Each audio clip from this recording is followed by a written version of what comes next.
Good morning and welcome to Early Exchange with Blessing Aiche, Femi Ayodele, Sam Oruoje, and Idahosa Osamanze. Is a critical element of managing the employee-employer relationship, particularly from... The problem in Nigeria is not corruption, and everybody seems to be very surprised that corruption is not a problem. How can indigenous languages be promoted in a country like this? Statistics show that less than 10% of Nigeria, the population of Nigeria, has have access to health insurance. You imagine if our population is about 200 million. This is Early Exchange, shaping policy, advancing development.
How can indigenous languages be promoted in a country like this?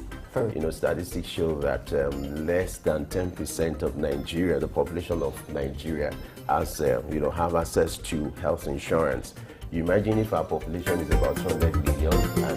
This is Early Exchange, shaping policy, advancing development. Good morning and welcome to the Morning News Update on Souk News, where we bring you developmental happenings in Nigeria and around the world. I am Alfreda Ambebasi. Coming up, Saudi Arabia to invest Nigeria's refinery.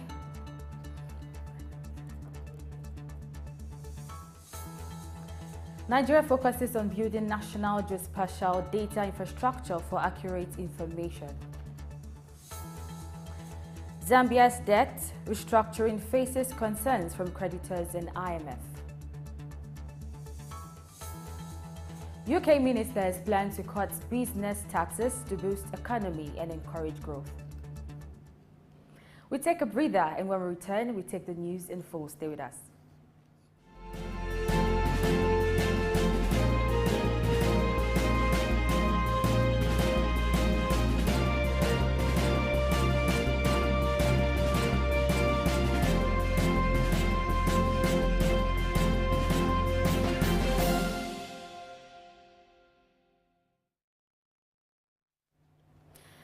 It's so good to know that you're still with us. The government of Saudi Arabia has made a pledge to invest in the revamp of Nigeria's refineries. Saudi Crown Prince Mohammed bin Salman made this commitment during a bilateral meeting with President Bola Tinubu at the Saudi Africa Summit. The Saudi state-owned oil company, Saudi Aramco, will lead the refinery investments with the aim of completing the revamp within 2 to 3 years. Additionally, the Saudi government will provide a substantial deposit of foreign exchange to boost Nigeria's forex liquidity and support the ongoing reforms of the central bank. The two leaders agreed to work on developing a comprehensive roadmap and blueprint to deliver on the agreed investments and outcomes within the next 6 months.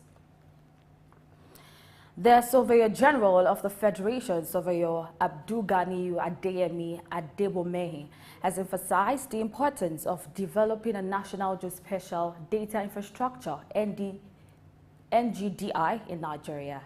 He added that many countries rely on their own NGDI for accurate and real-time information about their surroundings rather than relying on platforms like Google. To promote collaboration and awareness in this regard, the Office of the Surveyor General of the Federation is hosting the 2023 Geosciences Information System GIS Day on November 14th and 15th in Abuja. At a pre-event interactive session, Adebomehe explained that GIS is a computer system consisting of software and hardware used to analyze and understand geospatial data. And moving ahead, Shell's Nigerian subsidiary SNNE Pico and local content partner GOSL have reached an agreement with offshore service company Ajo for work on Shell's Bonga field, with the project slated to commence before the year runs out. The initial work program will involve deep water inspection services for the Bonga field and its subsea assets, including pipelines, infrastructure, and flowline systems. Geophysical surveys of nearby areas will also be conducted. The company will utilize its recently acquired Hugin Superior AUV and upgraded subsea vessel, the Ajo Stature, for the project. Furthermore, the agreement includes the possibility of a contract extension that may entail additional work scopes and values to be determined at a larger stage. The data obtained from the survey will be used to monitor the integrity of the subsea infrastructure and evaluate approximately 180 kilometers of pipelines within the field. Delta State government has provided training to more than 20 operators of orphanage homes and creches on best practices for infant and young child feeding. The Commissioner for Women Affairs, Mrs. Pat Ajudwa, conducted the one-day capacity building program in collaboration with the State Food and Nutrition Committee. The aim of the program was to enhance the knowledge of caregivers in state-owned creches and children's centers, as well as equipping them with information on proper infant feeding strategies. During the training, emphasis was placed on the importance of adhering to exclusive breastfeeding without additives for nursing mothers and caregivers. Zambian government's debt restructuring deal with an international bondholder group has faced reservations from official creditors and the International Monetary Fund, IMF. While no further details were provided regarding the nature of these reservations, the discussions between the bondholders group's steering committee and the government are ongoing under extended non-disclosure agreements. Zambia defaulted on its external debts 3 years ago and recently reached restructuring agreements with the bondholder group and its official creditors, including China and members of the Paris Group. The debt restructuring is being carried out under the G20's common framework, which has been criticized for delays and lack of substantial progress. It's time to go on a short break and return after the rest of the bulletin. Well,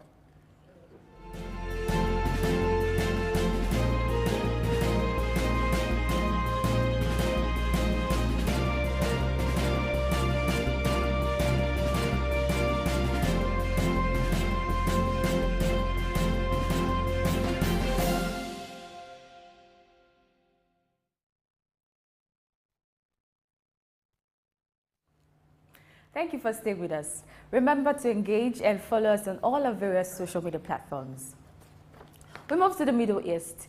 His Highness Sheikh Hamdan bin Mohammed bin Rashid Al Maktoum, Crown Prince of Dubai and Chairman of the Executive Council, has approved several initiatives aimed at stimulating the industrial sector, supporting agricultural technology, and implement a policy to ban single-use plastics.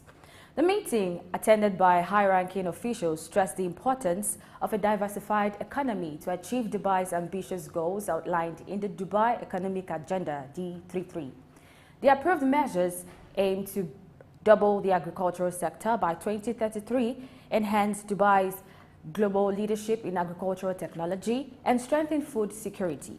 Additionally, the move to curb single-use plastics aligns with the sustainability goals and the forthcoming COP28 conference. The call is extended to investors, experts, and innovators to participate in collaborative efforts for research, development, and innovation. The Bank of Portugal's Ethics Commission is set to convene and evaluate the actions of Governor Mário Centeno following his nomination by outgoing Socialist Prime Minister Antonio Costa as a potential successor in the government. Citing unidentified sources, ECHO reported that the meeting of the Ethics Commission could occur on Monday. According to Journal de Negocios, an initial assessment suggests that Costa's invitation to Centeno does not appear to breach the central bank's code of conduct in relation to potential conflicts of interest. The world's largest producer of iPhones, Foxconn, has launched 2 prototype satellites into low Earth orbit. The satellites were carried aboard a SpaceX rocket from Vandenberg Space Force Base in California. This move signifies a significant step for Foxconn as it looks to diversify its business into the space sector amid challenges in its traditional markets, such as smartphones and laptops. The company aims to tap into the growing demand for satellite communications technology and expand its presence in the corporate and government sectors. The lightweight satellites, developed in collaboration with Taiwan's National Central University, are equipped with cameras, communication devices, and other equipment and are designed to orbit the Earth every 96 minutes at an altitude of 520 kilometers. And Thailand's telecoms regulator, National Broadcasting and Telecommunications Commission Board, has given the green light to a deal between AIS and Triple T Broadband. According to reports, the approval comes with certain requirements such as maintaining affordable package options and ensuring service quality. AIS announced its intention to acquire Triple T Broadband for $542.6 million in July 2022. Once the acquisition is finalized, AIS will become the largest player in the fixed broadband market, surpassing through the current market leader with 4.69 million users compared to True's 3.8 million. UK ministers are planning to cut business taxes in an effort to boost the economy and encourage growth. Chancellor Jeremy Hunt and his deputy John Glenn have expressed their desire to reduce business taxes by extending the full expense and capital allowance regime. Despite previously stating that tax cuts were virtually impossible, Hunt now believes that cutting business taxes is the most important action to take at this stage. The Office for Budget Responsibility has estimated the annual cost of the scheme to be approximately 10 billion euros, posing a challenge for Hunt to adhere to fiscal rules and require a downward path of public debt in 5 years' time. That's all we can take on the morning news update. Stay tuned for more analysis on Early Exchange. I am Ofreta Ambebasi. Many thanks for watching.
Three Wise Men. Iconic sculptures and statues adorn major metropolitan cities of the world. In Lagos, Nigeria, the statue of three men designed to depict the state's cultural heritage and to usher in visitors and tourists into the ever-accommodating center of excellence is no doubt an astounding work of art. Originally built under the administration of Colonel Raji Rasaki, designed by Bodun Shodende in 1991 and standing over 12 feet high, referred to as Agba Meta or Aro Meta, the three sculptured chiefs were placed along the Lagos-Ibadan toll gate to welcome people coming into Lagos State. The statue called the Three Wise Men by many has become a major signature for the state. Three white-capped chiefs clad in white wrappers, knotted across their shoulders and with clenched right fists are shown in the artwork. The images fascinate and create impressions in the minds of visitors coming into the state, captivating the attention of visitors who look with keen interest, pondering on the messages which the posture of the engraved images signifies. The Three Wise Men has been relocated thrice from its original position at Ojodu Berger end of Lagos-Ibadan Expressway to Magodo area before its final relocation to its present site at Olowopopo Drive. The sculpture has suffered severe damages over the years and renovated.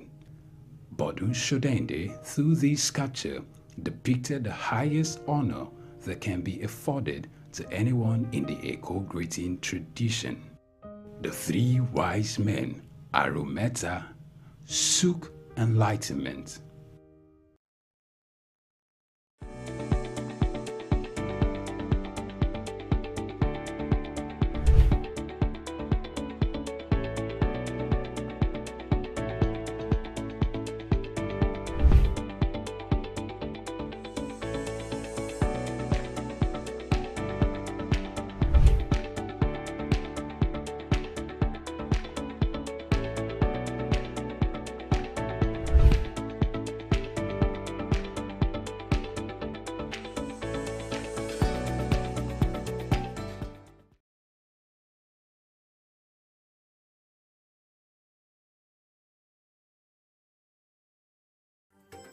The problem in Nigeria is not corruption.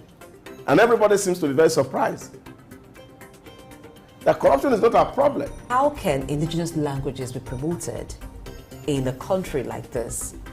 Statistics show that less than 10% of Nigeria, the population of Nigeria, has, have access to health insurance. You imagine if our population is about 200 million and... This is Early Exchange, shaping policy, advancing development.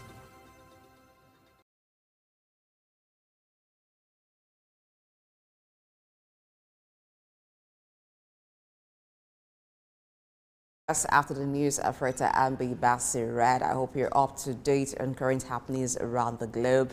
Yes, it's a new week. It's Monday, and for lots of workers and even business people, it's a very, very busy day because this is like the start of the week and where the roadmap for the week is drawn. So people are eager to want to get to business places and implement new strategies.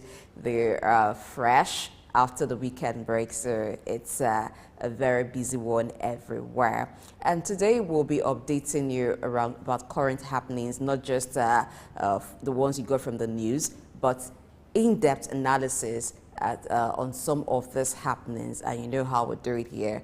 We'll take you through and help you make sense of some of the stories that were read to you in the news. I am Blessing Aichi, and I am not alone. The one we promoted to the Chief Wise One on Friday. If you watched the show on Friday, you must have heard or you must have witnessed the promotion ceremony. So Idaosa Osamanze is now the Chief Wise One on this table. He is Director, Research and Policy, African Development Studies Center. Good morning, sir. Blessing, good morning. Good morning, viewers. I had to announce the promotion so that when we refer to you as a chief Well, I advisor, am waiting till the letter is sent so that I know what comes with the promotion. The perks that will go with the office. Yes, of course, you get to know that. All right, lots of new developments from the news. Let's take a look at some of them. One is a partnership between between Saudi Arabia and Nigeria towards revamping Nigeria's refineries, as the government of Saudi Arabia has made a pledge to invest in the revamp of Nigeria's refineries. The Saudi Crown Prince Mohammed bin Salman made this commitment during a bilateral meeting with Nigeria's President Bola Tinubu at the Saudi Africa Summit. So according to the story, the Saudi state-owned oil company Saudi Aramco will lead the refinery investment. So it's like a 2 to 3 year plan within which the refineries will be revamped. First, revamping the refineries, we do know that the 4 refineries that Nigeria has not really been working over the years. And with the Dangote refinery, there has been hope that, Nigeria would, the amount of petroleum product that Nigeria imports will be reduced. And now there's another hope coming on board now with the revamping of the refineries. What's your take on that? Well, I'm so elated. Earlier this morning, a friend of mine sent a message to me on WhatsApp from the US asking me, what do I think Saudi Arabia is aiming at getting at this conversation? And I just said, this is simple diplomacy. And I think this is the blessings that we'll have as a country, having a president who knows how to sell his country to others. If you had watched the presentation of Mr. President to Saudi authorities at this Riyadh summit, he emphasized that Nigeria is open for business and that there are a whole lot of perception about Nigeria, and that the reason why they were in Saudi was to ensure that they have to personally talk to Saudi that those perceptions are changed already, and that Nigeria is open and we're ready to do business with the world, that all the bottlenecks that makes government ineffective are being reduced. And of course, the government is also working to ensure that corruption is zero. And then I said to all businessmen that don't give anybody a bribe and don't accept bribe from anybody. Talk to me. You see, that was quite reassuring from the part of the President of the Federal Republic of Nigeria. And so we see this deal coming. You see, because the truth of the matter is that if you look at what Saudi Aramco has done in the last few years, they've made really great stride as a national oil company, just like our own NNPC. In 2022 alone, Saudi Aramco made a profit of $166 billion US. That's a whole lot of money. A whole lot of money. And so the Saudi authorities are promising Nigeria that, look, well, we have the technology. Of course, we also have the resource. And we will do our best to see how to assist you with what we have, at least for that mutual benefit. Don't forget that Nigeria has been always the friend of Saudi Arabia in terms of international relations and diplomacy. So we are a very good friend of Saudi, and therefore, this friendship is what is being elevated into some of this critical investment. And we're waiting to see in the days and the weeks to come how this actually will translate into making those refineries work. And I really would have loved that we'll be thinking about building new refinery or even allowing Saudi Aramco to actually have their own investment. It would be just nice if, of course, they can take over some of this refinery to actually manage it and generate and produce petroleum product for Nigerians, and that will also go a long way in helping the macroeconomic environment of Nigeria to actually stabilize.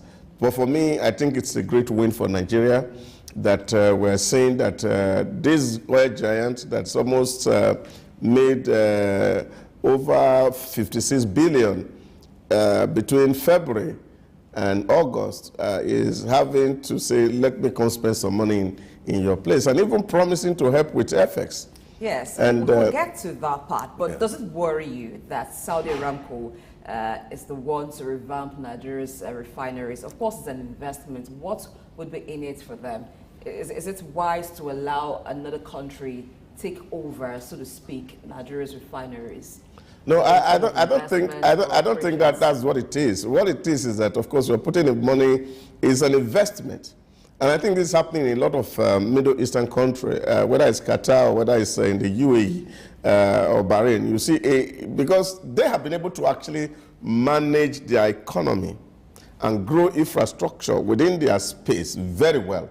So they're having so much money to spend. They're having so much money, which, of course, being prudent, you don't want to leave those money just idling down in your bank or keeping them in reserve. You can actually use it to generate more revenue by actually internationalizing those funds. And I think that is what is happening. So I don't think it's a free meal that's been promised. And I think it's an investment opportunity where Saudi is willing to invest in Nigeria, and then, of course, we'll be able to take a return out of this. And I think these are the things that we must have to embrace, because even them in Saudi, or you look at United Arab Emirates also, most of the things that are happening in there are actually done by other people. Take, for example, if you look at the vertical farm in the UAE, for example, it was built by the Qatar government. So these are the kind of investment you're looking at, that, of course, you collaborate with other nations that have some resource, and then, of course, you have this FDI flow in. And you know that our president said that he doesn't want to borrow money so much to drive development. And so he wants to rely on partners who will be able to bring in their money, invest in the economy. And what he's saying is that, yes, we will be able to delay our gratification, allow these people to run the business, they give us some royalty, and then in the future we can own the whole infrastructure. So this is the arrangement I think that the president is working on, and I don't think he's selling us out wholesale. Okay, in that aspect, choosing to attract investors rather than borrowing, I think it's a very wise one. It saves you the problem of having to service debt. The investments will create lots of jobs as well, and boost the economy. But before we leave the oil sector, which Saudi Aramco is investing in, what are the lessons that our own NNPCL can learn from Saudi Aramco? NNPC, before the reformation kind of was done, was just like Saudi Aramco, state-owned oil company, but it wasn't generating revenue. It wasn't declaring as much profit as Saudi Aramco has done. And over the years, Saudi Aramco has been very, very stable. It has become like a world model of what a state-oil company should be. What are the lessons to learn from them? Yeah, I think there's huge lessons that we can learn. I think it was a Thursday while we were speculating about that meeting that the president was going to have between the Saudi authorities and then, of course, the Arab authorities on the other hand. We actually was saying that even if there's no investment that's going to come, even going to Saudi alone and sitting down with the management of Aramco and say how they were able to actually drive a state-owned enterprise to profitability. Because the argument has always been here that, look, you know, government has no business doing business. And therefore, because government has no business doing business, the chances are that if you have a state-run enterprise, the chances that they are not going to make profit is always high. And this has been the conversation over time. But you see, what we have seen in the Arab world, especially in the Middle East, is that we have seen state enterprises that are run like businesses. And I think this is a very fundamental lesson that we must have to take out. It's not that we don't have the human capital, really, who are able to drive some of all these things. But I think the bigger problem we have as a nation, really, is to see how we can really play down on sentiments so that we don't drive mediocrity to the rooftop at the expense of merit. So this is a problem we are having. If you have the right peg in the right hole, also deploying the appropriate and the right technology that will make revenue leakages not to happen, then of course we can do a whole lot. But again, one of the problems we also find in our environment is the emotional blackmail that you see that most of the time people see government, especially when there's a contestation for power, and you're saying that, oh, you use the situation on the ground to try to blackmail the government into doing things that are unwholesome. So this is also a problem. So what we always emphasize in this part of the globe, everybody speak about poverty, poverty, poverty. And therefore government is carrying too much of burden, in my own thinking, that is actually making it not profitable. And this is why some people are asking, if government says, for example, that subsidy is not in oil, and government is not supposed to be paying subsidy in oil, and NNPC is still trying to drive down the price of petrol, to that extent you cannot make profits. Now when you go to the Arab world, whether it's in the UAE or whether it's in the Saudi Arabia itself, the price of gasoline changes every month, and that is relative to the exchange rate of their currency to the dollar.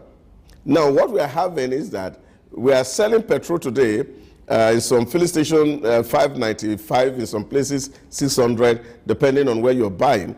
And this price came some months back. And when of course the Forex was still exchanging at official rate of 780. But today you see that the official rate has moved to 820. Now the question is, who's paying the difference? Why hasn't the price changed? Yes, of petrol changed. Why is it stable? So which means, and this is why you hear that some people are still saying, is like government is still paying subsidy. Now, as long as you continue to do that, you cannot make profit. So this is what it is. So we have to run it like a business. And I have emphasized, and I think that the president also made this remark why the national population was launching their site the other day, that we need data to be able to plan. So that even if government is going to incentivize the poor, and this thing should be able to be given to people directly, rather than getting the rich getting richer by feeding on government in the name of the poor.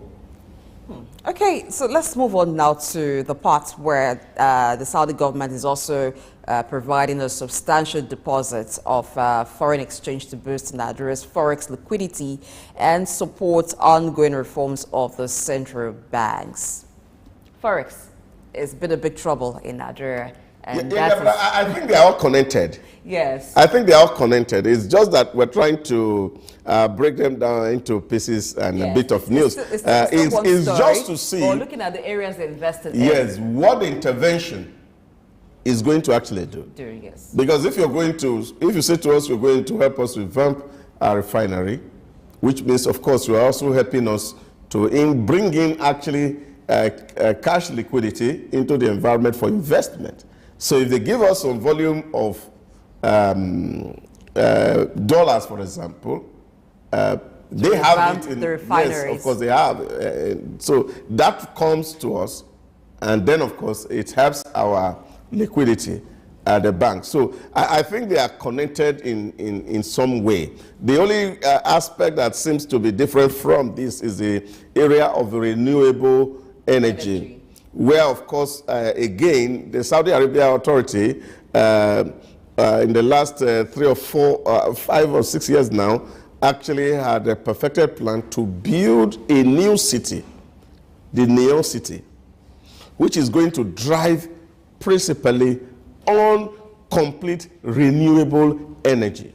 All the lifts, all the transportation, everything is going to be based on renewable energy, and that project is going to cost Saudi Arabia about $500 billion US, and is expected to be completed by 2030.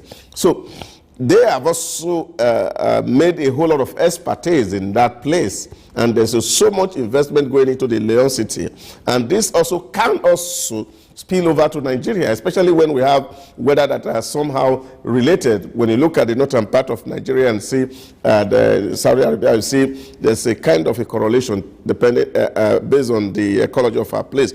So if this happens in Saudi, it can happen in Nigeria. So I think it's all lesson that we can learn, that we can actually see how to diversify the economy. Now, if you look at Saudi Arabia, for example, yes, they are oil rich. They're making so much money from oil, like unlike what we're doing, because they are doing really, we are talking about 1.7 million barrels. They are talking about 13 million barrels per day. In terms of oil. And so there's a whole lot of money coming out of Saudi Arabia from oil. But today, you see the Crown Prince had deliberately said that Saudi is moving away from just an oil-driven economy. So they are diversifying. And one of the areas that Saudi actually has taken, because they also know that football is driving so much. They don't play too much football in Saudi Arabia, but now they are trying to buy very critical players to come to play football in Saudi. And of course, the window is also open for them now to host the World Cup in 2034.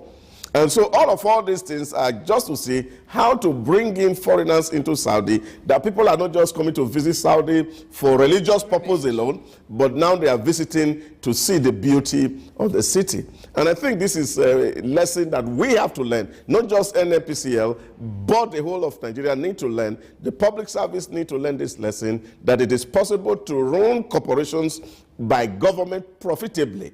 And all that is required is our patriotism. All that is required is our competence and compassion for those who are very poor.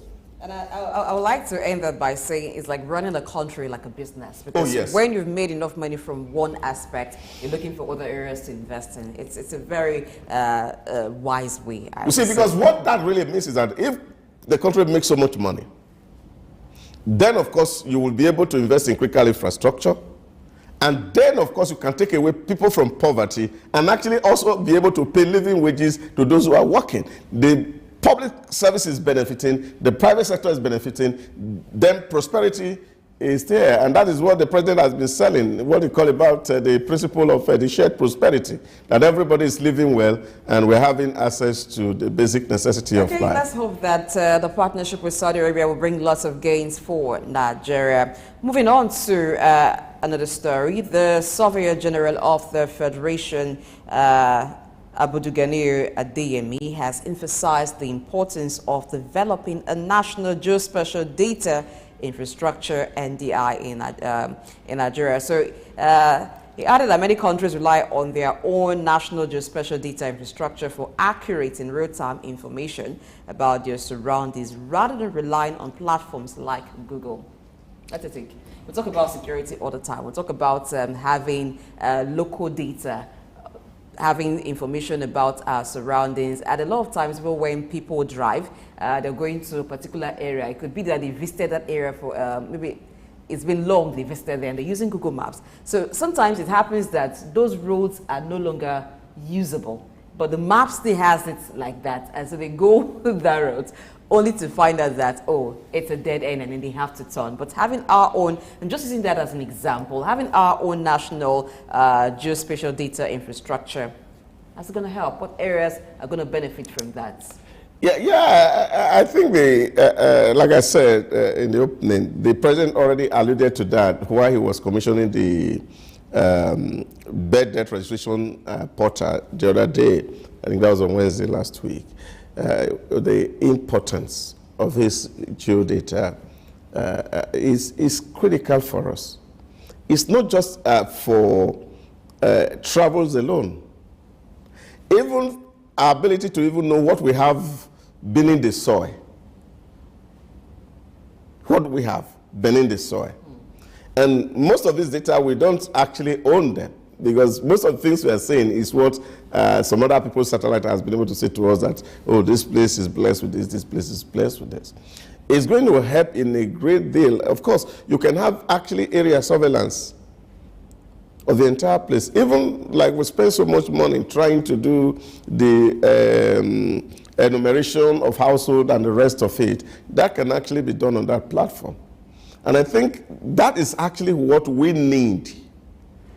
So that even if there is a problem, you see, whether it's earthquake, whether it's, what they call it now, flooding, whether it is desertification, sand pooling, all these things, it can be seen real time. Clear pictures. Clear pictures. So it even aids spreading relief to such areas. Oh yes, you actually know who you are dealing with, and you can actually also estimate the degree of damage that has been done.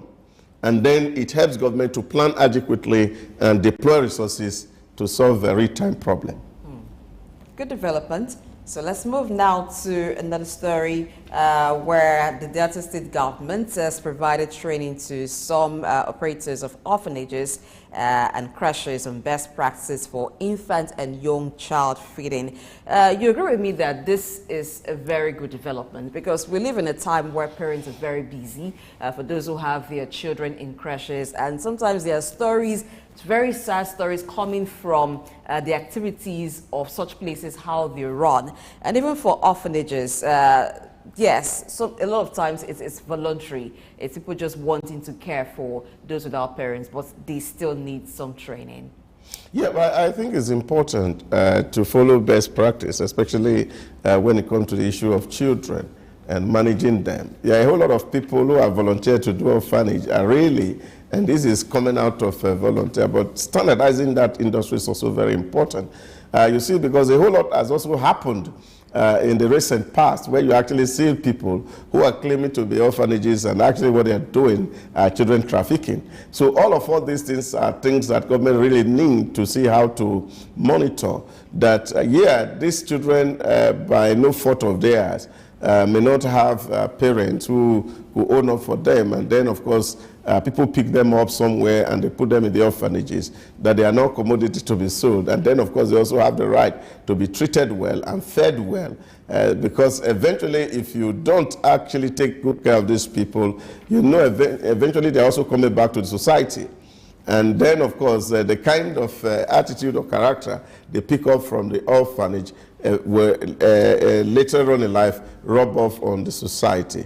So the need to standardize that industry, for me, is also very critical. I think it's a good move from Delta State government, and I think it's something that we can actually spread across the nation, where of course these facilities are valuable, to also see what standard, what quality that people have really on ground to be able to run this kind of enterprise. That if you are going to bring children into a home, there must be opportunity and availability for them to be able to play around. We must also be careful the kind of food that they are given to eat, so that of course you don't increase the burden in terms of health care or otherwise for the state. But that may be very possible with creches, because they are private businesses, they run for profit. But for orphanages, they depend solely on donations. So is this actually a thing of some orphanages not knowing how to care for children, or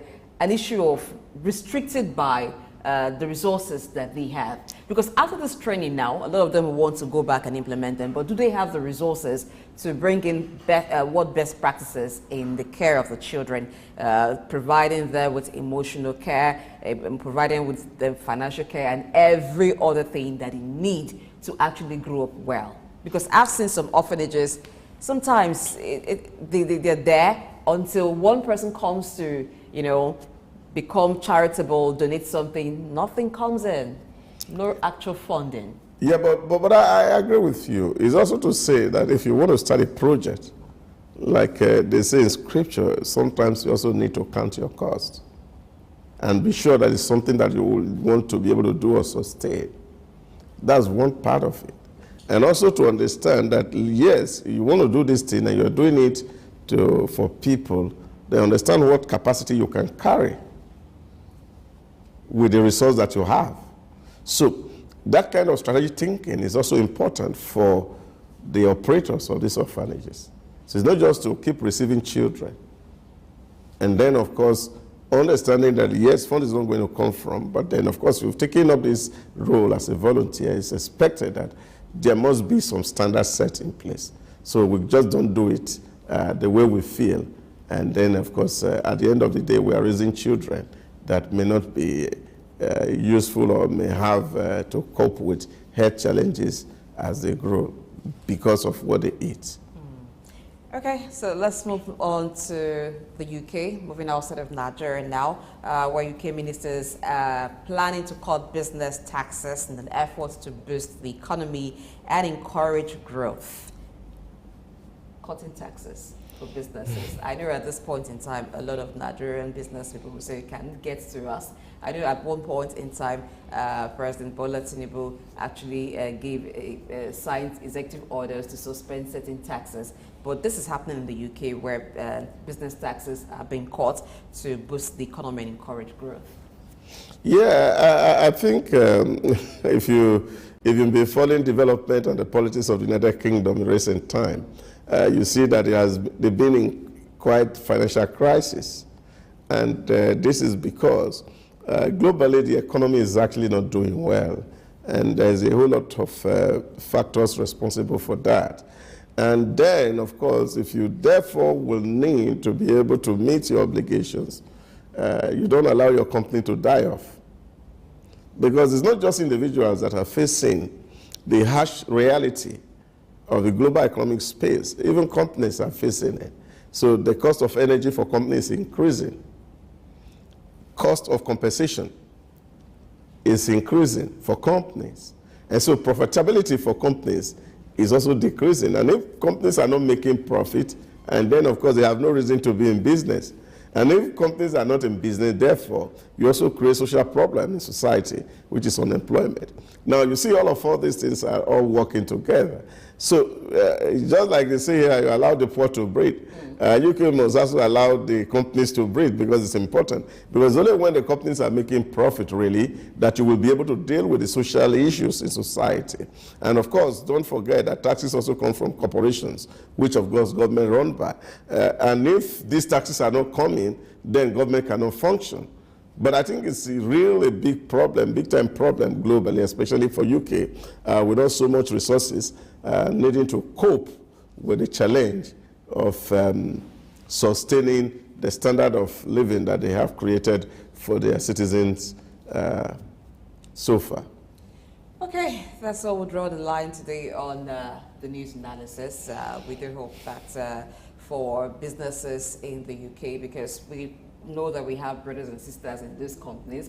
We'll talk about diaspora remittances a whole lot. So for the sake of our brothers and sisters who are there, we also pray that the businesses thrive, because if their jobs are affected, it also means that diaspora remittances from those in that area will be reduced. If the businesses owned by Nigerians there go under, it also means that it affects diaspora remittances. So some persons may be wondering, what's the interest? As much as we talk global here, it also has a way it impacts the Nigerian economy, because diaspora remittances in this part of the world is quite huge. Thank you very much, Dausa Somerset, for being with us on News Analysis today. We're not letting you go. You're going to be part of us the whole show today.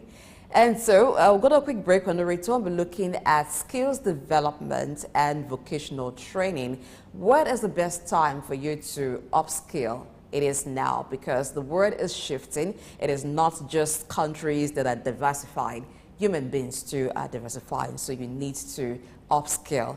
And there are certain vocations that are trending. They are always in demand. What are those vocations? Those are what we'll be talking about after this break. Just stay tuned to Early Exchange.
Idumota Market.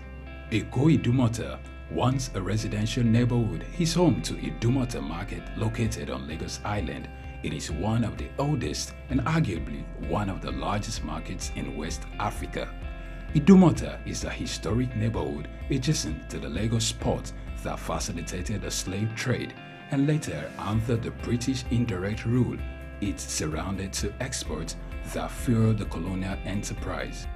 Idumota was also the location of an armed forces remembrance cenotaph called Soja Idumota, built as a monument to Nigerian soldiers who served with the West African Frontier Force. An Eyo masquerade statue and a clock tower are also some monuments at Idumota.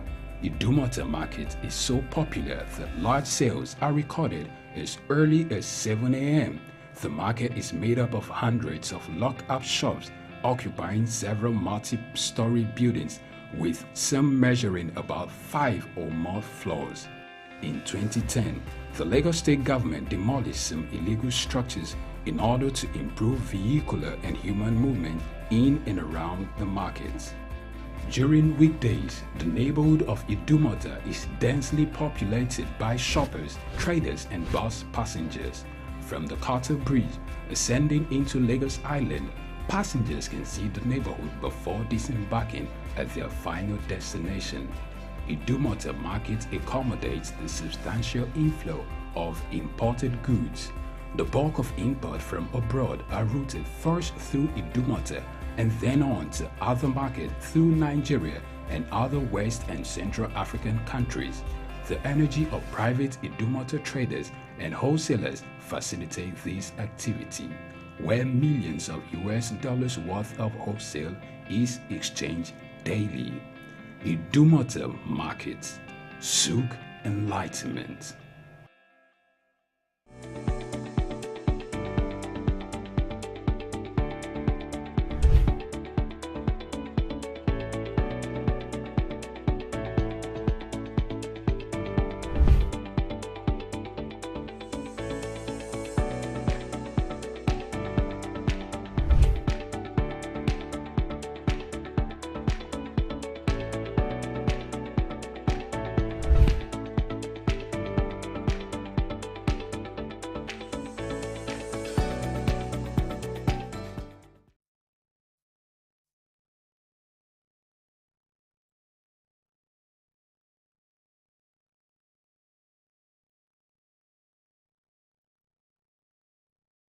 Good morning and welcome to Early Exchange with Blessing Aiche, Femi Ayodele, Sam Oruwoje, and Idahosa Osamanze. Is a critical element of managing the employee-employer relationship, particularly from...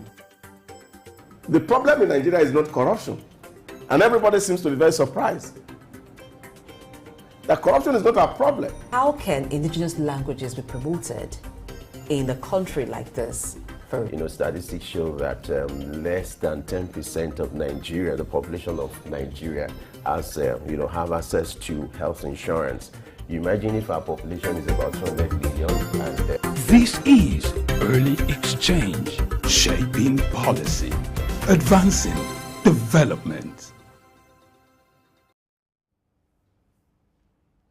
Many thanks for staying with us on Early Exchange. It is no news that Nigeria has most of its population as very young people under the age of 30. So when we talk about skills development at this time, it is very key because we have a lot of as part of the Nigerian population, a lot of persons who are leaving school and getting into the job market. Some are still in school, so it is time to look at what skills to develop and what vocational training can they get into. We still have Idahosa Osamanze, Director, Research and Policy, African Development Studies Center, and of course, our in-house analyst here in the studio with us.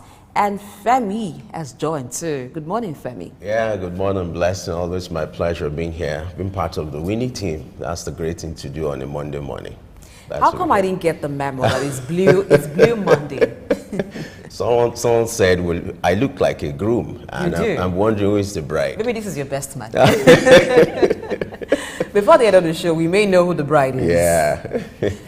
But Femi, how was your week, and how do you feel? You know, it's being here this morning. You know, it's a Monday. Yeah, you know, people have different emojis for describing Monday. You know, for me, every day is just like a new book where you're given the privilege to write your story. Okay. And so on a Monday morning like this, for me, it's another privilege to write a story. Okay. Whereby we have to solve problems Oh. when it comes to the issue of information dissemination, which is what we do every day to enlighten people, to inform people. So I always look forward to coming here to be in position to inform and educate people. I like what you said about writing a new story. I'm going to take it from there and bring it to Idausa. When we talk about skills development, for some persons, they may have had one skill or the other, but because of the way the world is going, the shift, like I mentioned before we went on the break, that it's not just countries that are shifting and diversifying their economy. There are people who are creating multiple streams of income right now, and so they're looking, what skills do I need to develop? How do I upskill? First of all, as an individual, how do you come to that decision to know which skill to learn or to acquire?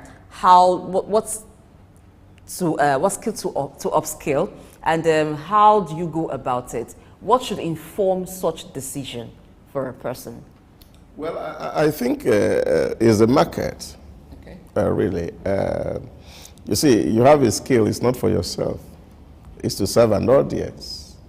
What determines that is that people look at what is happening in your environment. You look at your space. What is changing? What new technology are available? What are the new ways of doing things? And so you're going to learn based on the environmental scanning or where the trend is moving toward. So that helps you to determine and say, oh, people are having a need for this kind of service, and therefore I need either to upskill or I need to develop a new skill so that I will be able to fit into this environment. You see, before now, technology changes maybe every 2 years, 3 years, 4 years. But as we speak, technology are evolving biannually, some is even monthly. And you see, there are new things that are happening. And of course, if you must cope in this world that is changing, management experts use the word vocal to explain or categorize what is going on in our space today. There's a whole lot of volatility taking place. There's so much uncertainty in the environment, complexity and ambiguity of so many things. So this vocal environment, like somebody says, also will need a vocal approach. In other words, people must have a very clear vision where the world is going and where they have to be tomorrow. And then, of course, people must also have a clear understanding of things, the way things are. So seek a lot of clarity. And then, of course, the ability to also change very quickly, which, of course, is driving so many corporations today. Agility is also important for individuals. So when you take this vocal approach to your environment, understanding that, look, you need a clear vision to say, this is where I want to be. So you must also be learning new skills around those environments. Take, for example, we're talking about CNG cars today. So which means technology is shifting. So it's not going to be the normal mechanic work. So you must have to develop skill set to be able to meet this emerging market. So it's shifting completely. And this is where we need to enlighten and educate people to look at the trend globally. You know, I was speaking somewhere recently and I said to them, even when we are talking about that there's no employment in Nigeria, you see, there are companies that have advertised positions in the last 2 years, and they don't have competent hands to actually fill it. So while we are crying that there's not so much employment, you're seeing there's a space that are opened up. Because of technology, people are not able to fill in those spaces. And this is the challenge that we face as a people, because people are used to the old way of doing things. Remember those era of typewriter? So you just do typewriter, and then things move on. Now, all of a sudden, computer came in, and some people feel, oh, Lou, forget that. This typewriter can't fade away. But I don't think that you see typewriter today, except you go to maybe court where they are typing affidavit. So this is the real problem, and this is what people faces. So you're not seeing the trend that things are changing. We are moving from the third industrial revolution to the fourth industrial revolution, and some people are already moving into the fifth industrial revolution. So the way work is done is changing completely. Today, when people were asking you to see things you can do from home, a lot of people are doing multiple jobs right there on their system, and they're doing it all from home, and they're delivering value. So this is where it is important for us as a people to begin to really see how we can open our heart and our mind to the changes that is happening in the world. It may not start with us, but as long as it's starting somewhere, we must put our heart into it and see how we can transition from what we currently do to the new ways of doing things. Okay, for the purpose of this segment, let's look at apprenticeship and on-the-job training. You've talked about skill, that it's the market that should determine what skill a person should learn. There are different ways people upgrade these days. People can learn skills, acquire skills online. There are different online tutors and platforms where they can upskill. But for those who do acquire skills physically, they're either apprentice, depending on where they're acquiring the skill, or they're interns, as they're called in the corporate world. Looking at our apprenticeship system, what seems to be the challenge? Does it look like it's structured in a way that delivers effectively skill to people? Yeah, well, I think so. We must see it beyond even apprenticeship, because I also teach supply chain sometimes. One of the key topics we talk about in supply chain is value engineering.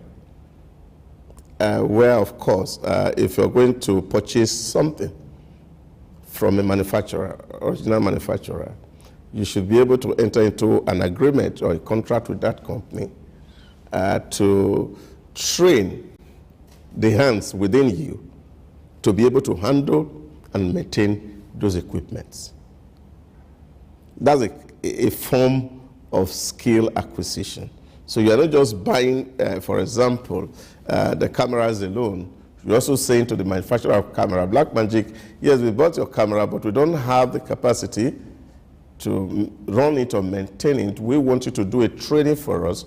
Those who are going to handle the camera, that they should be able to handle it. And apart from handling it, they should be able to do the minimum maintenance that the camera requires to be in operation.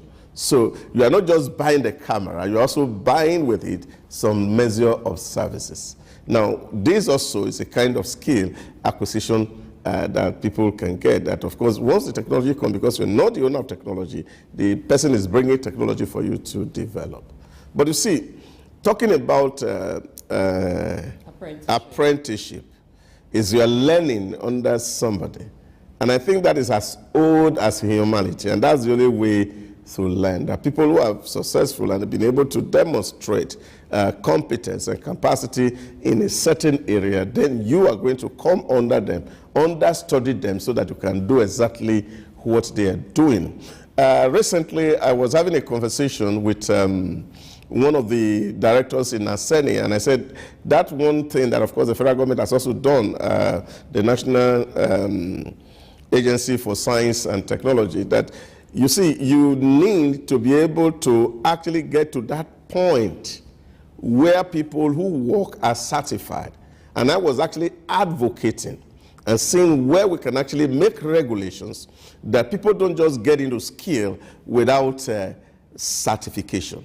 Now, if you grew up in the early 70s, in the 60s, in the early 80s, you have what they call the City and Guide, which was just to certify people to even be common mason or bricklayers or mechanics. That you go through a process that actually standardizes this, and then of course you are certified and you have a City and Guide certificate, which makes you like an engineer, and you're able to service. So this will help maintain quality of service across board. And that's why you see in other countries where this is done and done very well, they can produce and reproduce people who do things well. Just take, for example, POP fixing. You have plenty of people who come from Togo, and they are able to do it better than all of us. And the real reason is because they are structured in such a way that you have to pass through a process to transfer this technology to you. And then you are given standard that will lead to your certification. And this is important. Even vulcanizing, managing tires, and all these things. These are small skills that are in society. But what you see is that people just go and you can't certify them. And so you give them your electronics to fix and they damage it because they have actually not learned the process. So I think this is important, and this is quite really important. A lot of people don't even want to go through the process. And so they just want to get into freedom without having to learn the real rudiments of the work. So this is where structured apprenticeship is important. That even the person who is going to offer the service, there should be an institution that is also overseeing and accrediting these agencies to see that they are delivering value. Now, if you learn driving, for example, in Ghana, you can go to UK and drive without anybody taking you through any driving tests. If you're in Kenya and you drive in Kenya, you can drive in Europe without necessarily have to go through any driving test. But if you are in Nigeria, you can't drive in the UK. You have to go to driving school in Europe. What was the difference between the countries? That is the point that I'm making. Because when you see the way the driving school in Ghana is structured, it's like a school. Nobody can just jump on a car and drive. Here in Lagos, for example, if you are a motor boy with somebody and you have spent 2 weeks, you have somebody move motor back and move it forward, then the next day you give you vehicle and you start to drive. That can happen in Ghana. So it's standardized, it's structured. And so this is the real thing that we need to do. Because number one, you will understand. I remember when I was learning to drive, the Ghanaian who taught me and he said to me, this is the road. Now I want you to think. You have somebody in your front, you have somebody in your back, you have somebody on the side. So there are about 5 of you on this lane of the road now. Assume that. And everybody around you, they are all mad people. You are the only one with common sense. So you have to drive for everybody. Just understand that the person in front of you doesn't have sense. The one in your back does not have sense. The one by your side does not have sense. The one on the other side, the only person who has sense is you. So it was an assumption, and that helped me even in driving. And this is because this thing was taught to them in the driving school. So all these things we really need to structure. Because if we also have, for example, good people who drive, for example, can go into the UAE, for example, and they give you permit to drive. If you are from India or Pakistan, because they also recruit drivers from outside to go drive. And they say, okay, they have plenty of buses and today, or the RT vehicles, and they are bringing in drivers from Pakistan, they are bringing in drivers from India. Now, if you say you are a certified driver from Nigeria, nobody's going to take you. So we need to structure that process. That whatever skill that one need to get, whether it's driving skill, whether it's photography, whether it is vulcanizing, whether it is even carpentry, there must be a standardization, a structure that people go through. And by the time they finish, we know that these people are not just guessing to do their work, but they have learned some processes to make these things work for them. All right. With this narrative, because you're giving us the reality now, which is what is in vogue now, do you think there's a need to have a kind of system where you merge vocational training with the conventional, educational training, whereby, the academic curriculum is being changed to give room for skill acquisition, vocational, unlike the past where you have people, the narrative is go to school, get certification, and then you acquire skills by the side. But do you think now it should be like a full-time team incorporated into the academic curriculum?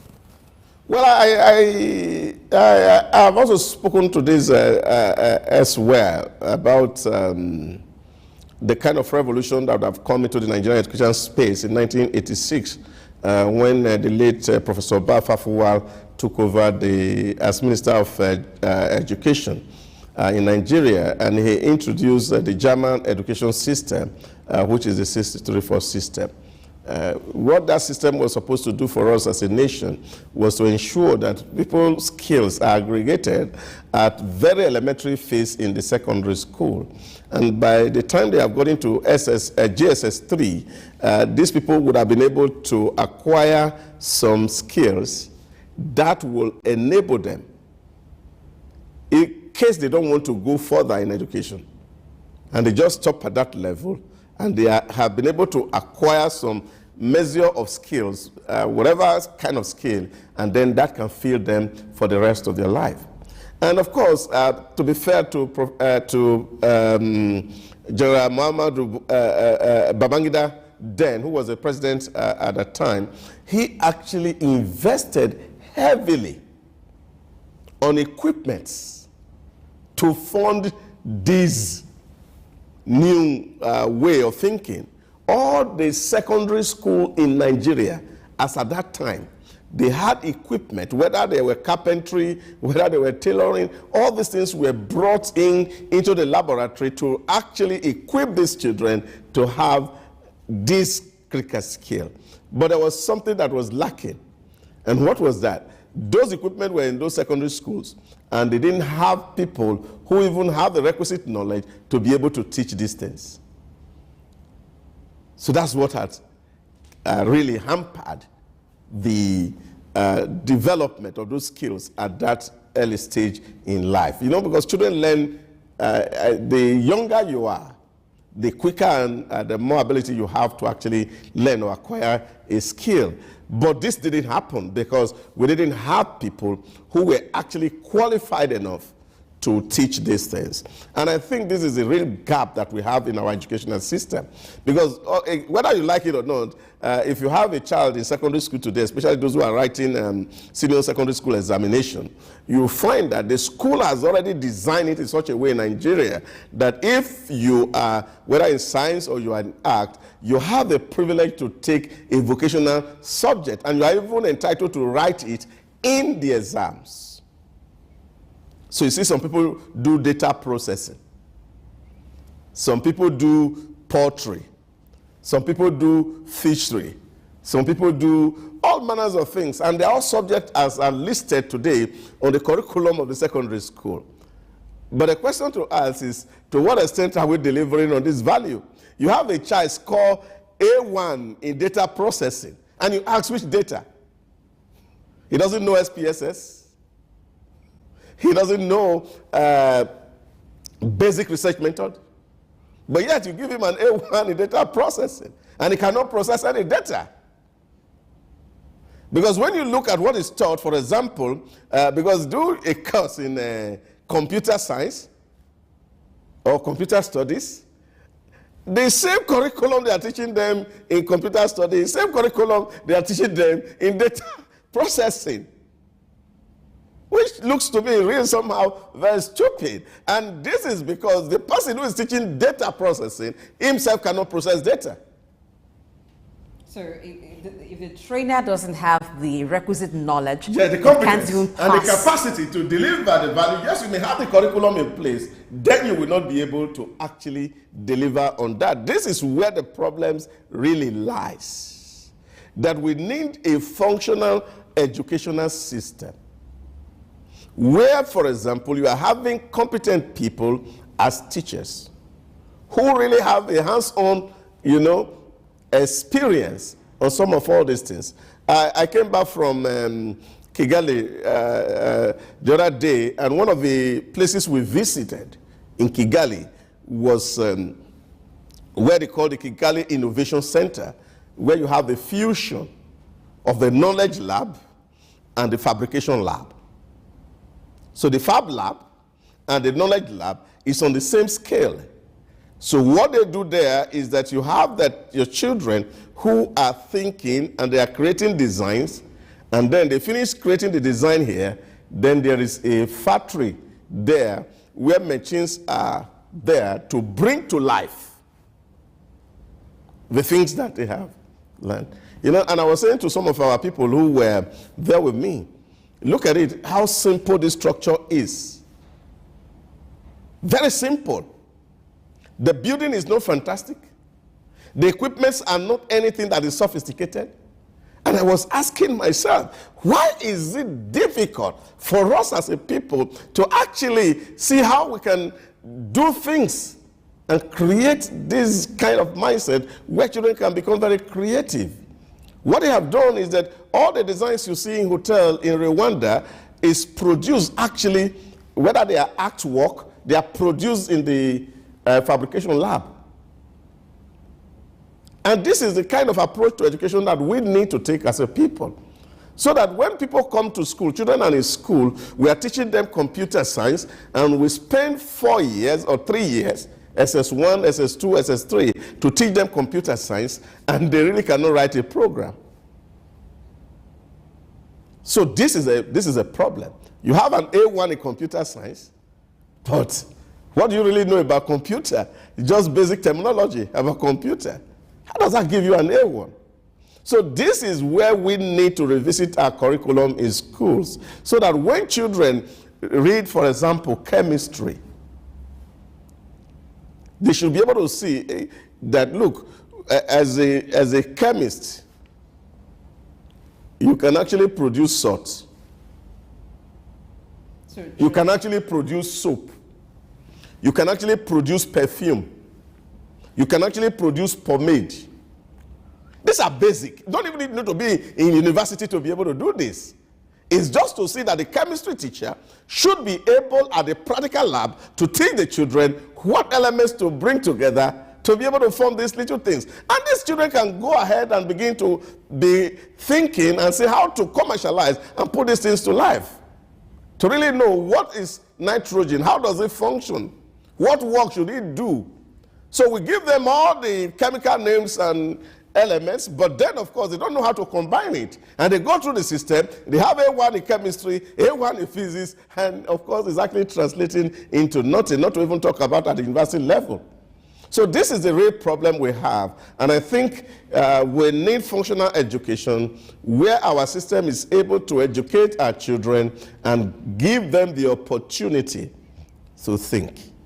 Let me point your attention to the state of technical schools in Nigeria. Ideally, technical schools should handle the issue of vocational training, skill acquisition. That's the ideal thing, or the essence of creating those technical schools. But would you say that those schools, they've lived up to expectation? What is the missing link here? Well, I think at the time when the technical education was created, they were actually living up to their billing. I know of a young man around me, not a young man now, he's now a full-grown man, who actually went to technical college, and he can fix generator, he can repair fridge and all of that. They were all learned in school. It was not something that they acquired elsewhere. But like I said, when the 63-4 educational system came, it was actually to make all secondary education technical to an extent. So that's what has happened. But the extent to which that actually happened is another ball game altogether. You see, the real problem we have, as far as I'm concerned, and I think is the greed and the avarice of public servants who really don't prioritize the development of a nation, as it were. And this is why we're always talking about funding, funding, funding. You see, some of all these things don't really require so much.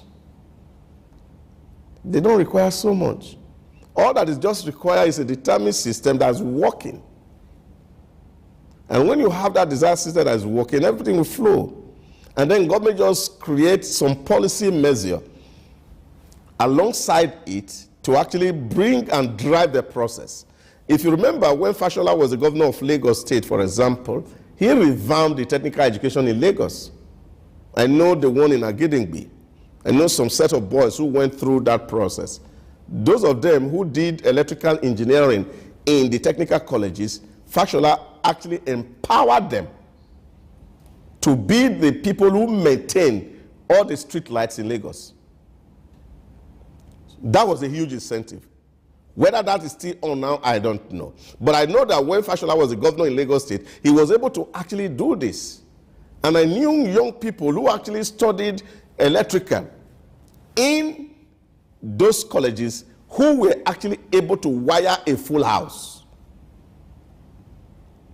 So this is where it is. And I think it's the willpower of the public officers or those who run education system to actually invest in some of these children, invest in some of the critical tools that are required. Take, for example, carpentry. That doesn't take so much. It doesn't require so much investment. A carpentry workshop, the maximum you will spend there will not be more than 1 million, for example, for a school, where the children can learn how to make chairs and then really make good chairs.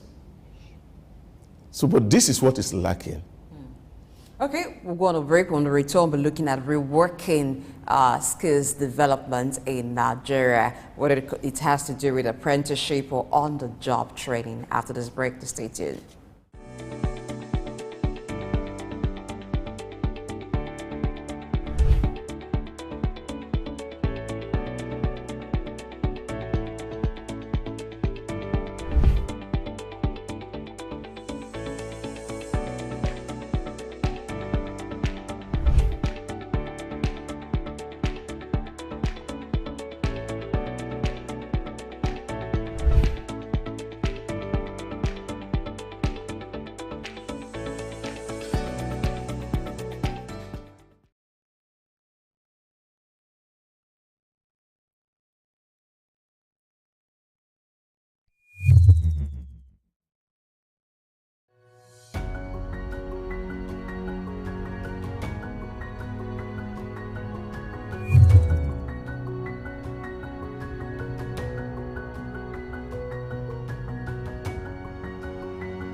Good morning and welcome to Early Exchange with Blessing Aiche, Femi Ayodele, Sam Orubuje, and Idahosa Osamanze. Is a critical element of managing the employee-employer relationship, particularly from...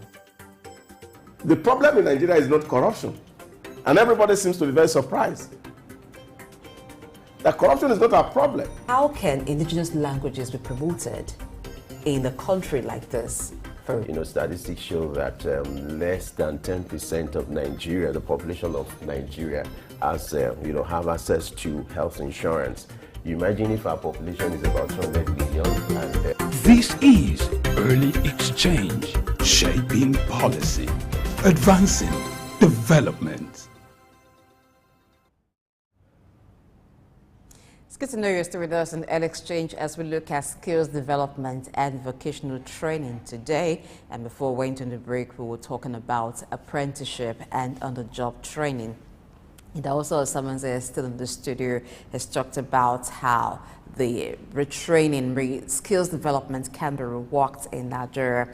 And you talked about the schools, with the subjects that students are taught. Chemistry, for instance, they should be able to do practical things that they don't necessarily have to leave school and begin to try to acquire that kind of skill again. But let me take you back to something we talked about earlier when we started the discussion, standardizing apprenticeship in a way that everyone who goes through a particular kind of training, for instance, either maybe you're a mechanic, for instance, it's standardized and there's a body that certifies those people. It works in other countries, but in a place like Nigeria, from what we've seen, for some of these skills, there are certificates, they are certified, but it seems like what the body does is just to give a certificate, or the individual trainer issues a certificate on behalf of the association, but we do not actually have a body. Who's to constitute that body? Is it the government, or the government in partnership with the artisans who are training those people? For instance, let's say hairdressing. It could even be tailors. How do we standardize that it is actually a thing that when you're standardizing, you're not just giving paper to certify that, oh, you've gone through this training, but there are tests to ensure that you actually have learned something? Well, I think it's, for me, completely a big problem. Yesterday, I was having a conversation with some people in church, and because in a country like ours, where we have to blame government for everything that's not working, sometimes I really get some headache trying to wrap my head around why people feel that government must be people who do a whole lot of things. And that's why I keep saying that the problem with Nigeria is the human people in Nigerians who will not do what is right. And I think that's the real tragedy we have. You have people who, for example, have the responsibility to certify that something is done well, and all they do is seek rent and then just allow the process to go. So that's where we have a terrible challenge. Take, for example, in our high institutions of learning, you have a professor who is supervising a student. And this student is supposed to build a model as his project before he graduates. Now, it's a responsibility of the professor to really follow through, that this chap knows exactly what he's doing.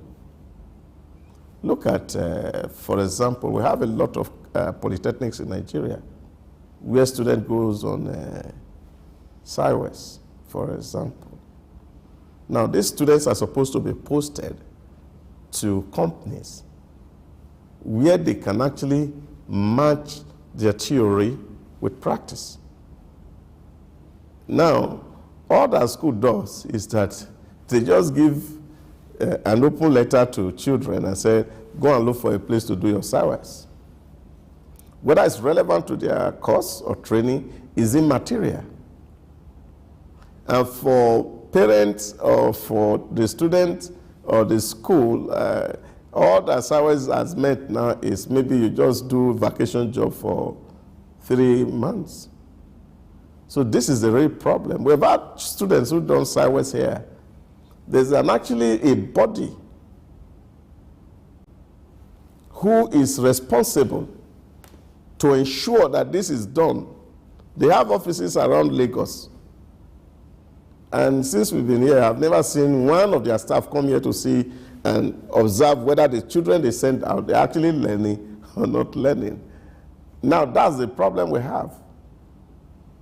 It's massive to that extent that you certify people and you are really not too sure whether they know what they're doing. We had that with driver's license. You don't need to know how to drive. Somebody is an agent, he takes your document, process it. All that you need to do is just to go to the driver license place and do capture.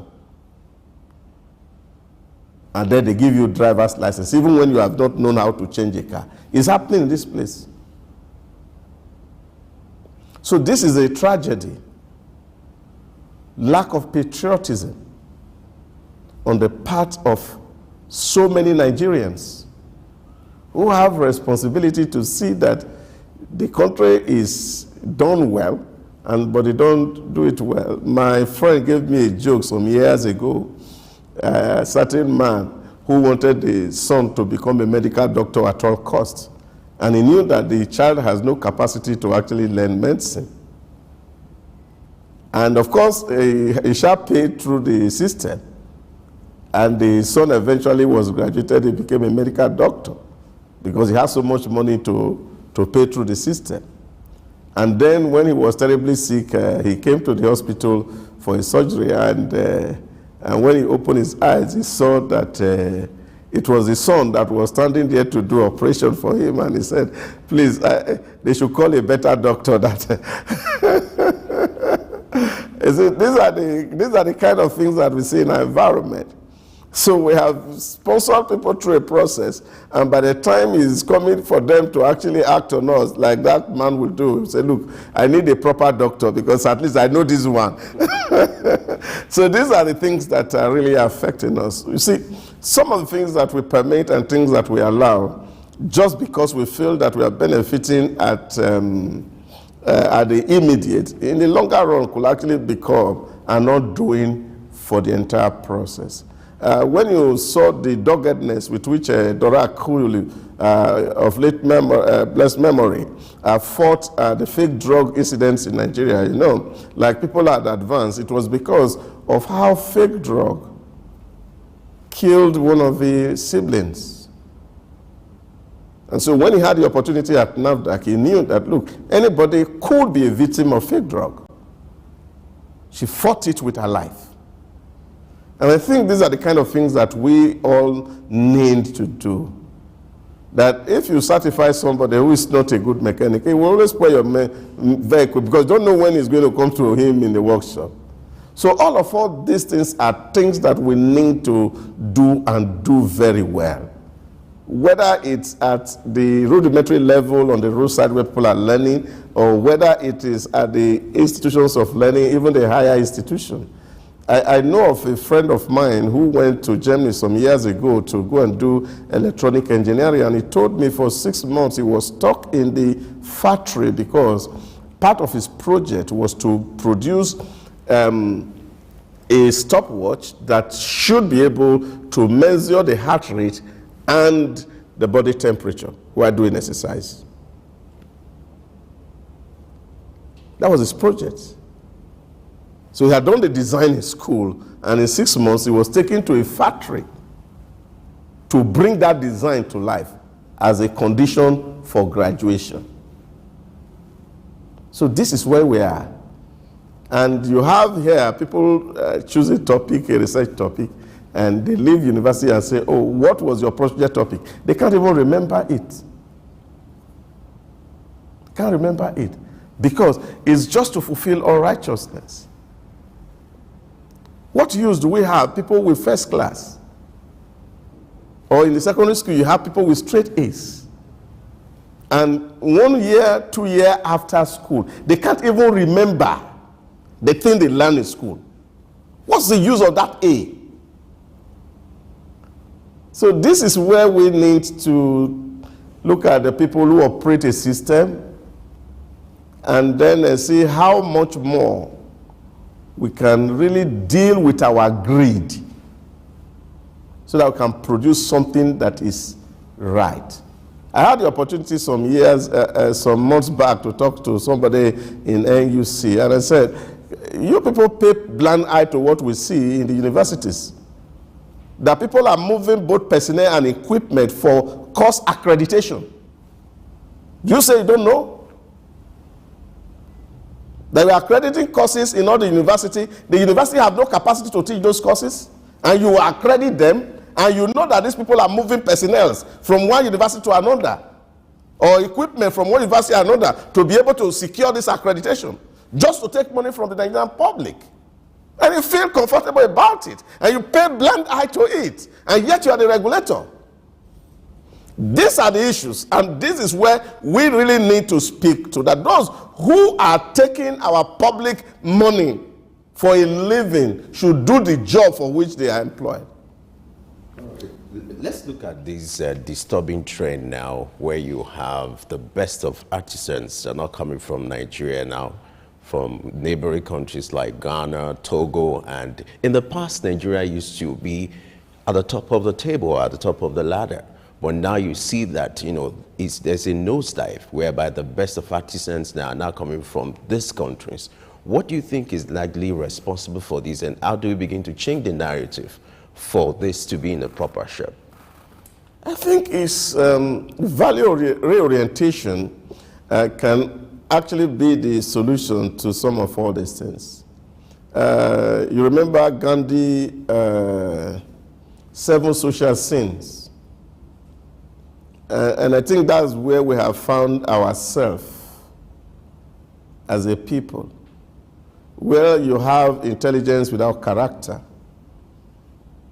you have commerce without morality, politics without conscience. These are the things that we're talking about.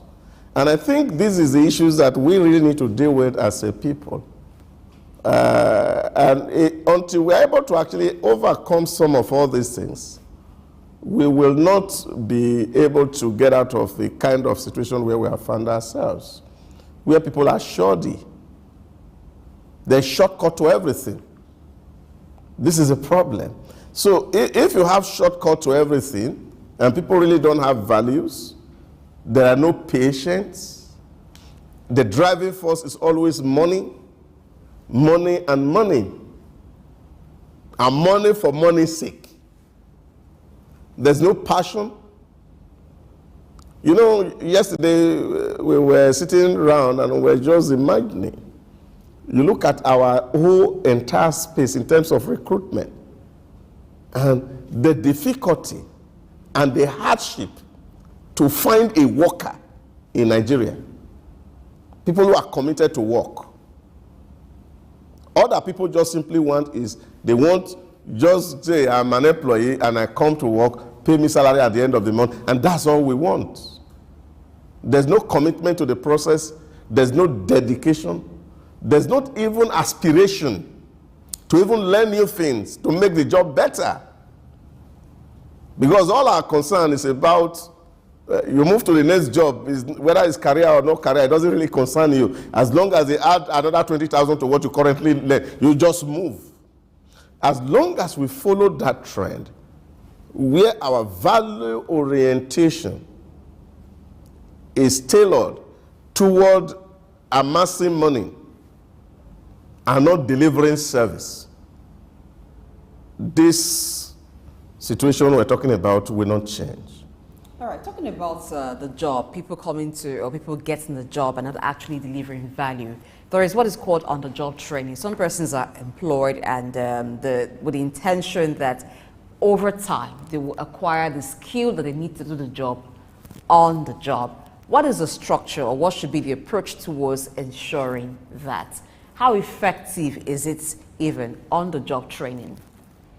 I spoke with a young lady yesterday, and he said to me, you see, the current role I feel in my company today, I came into it when my boss, who I learned under, was leaving the company. And this boss, I was doing this job as volunteer.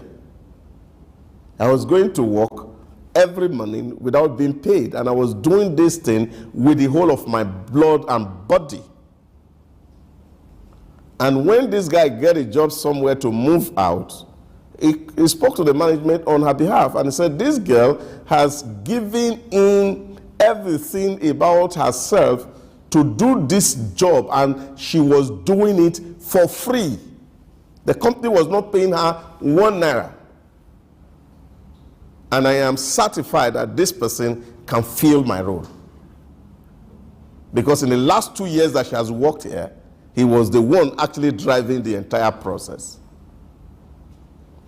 And this is one of the things that you also see elsewhere. Look at somebody like Obama. He didn't just become American president one day. He spent a lot on volunteerism, where he actually cultivated the service habit, and then this connected him to people. Look at Lee Kuan Yew, having graduated from Oxford University with a first class in law, didn't go straight into law practice.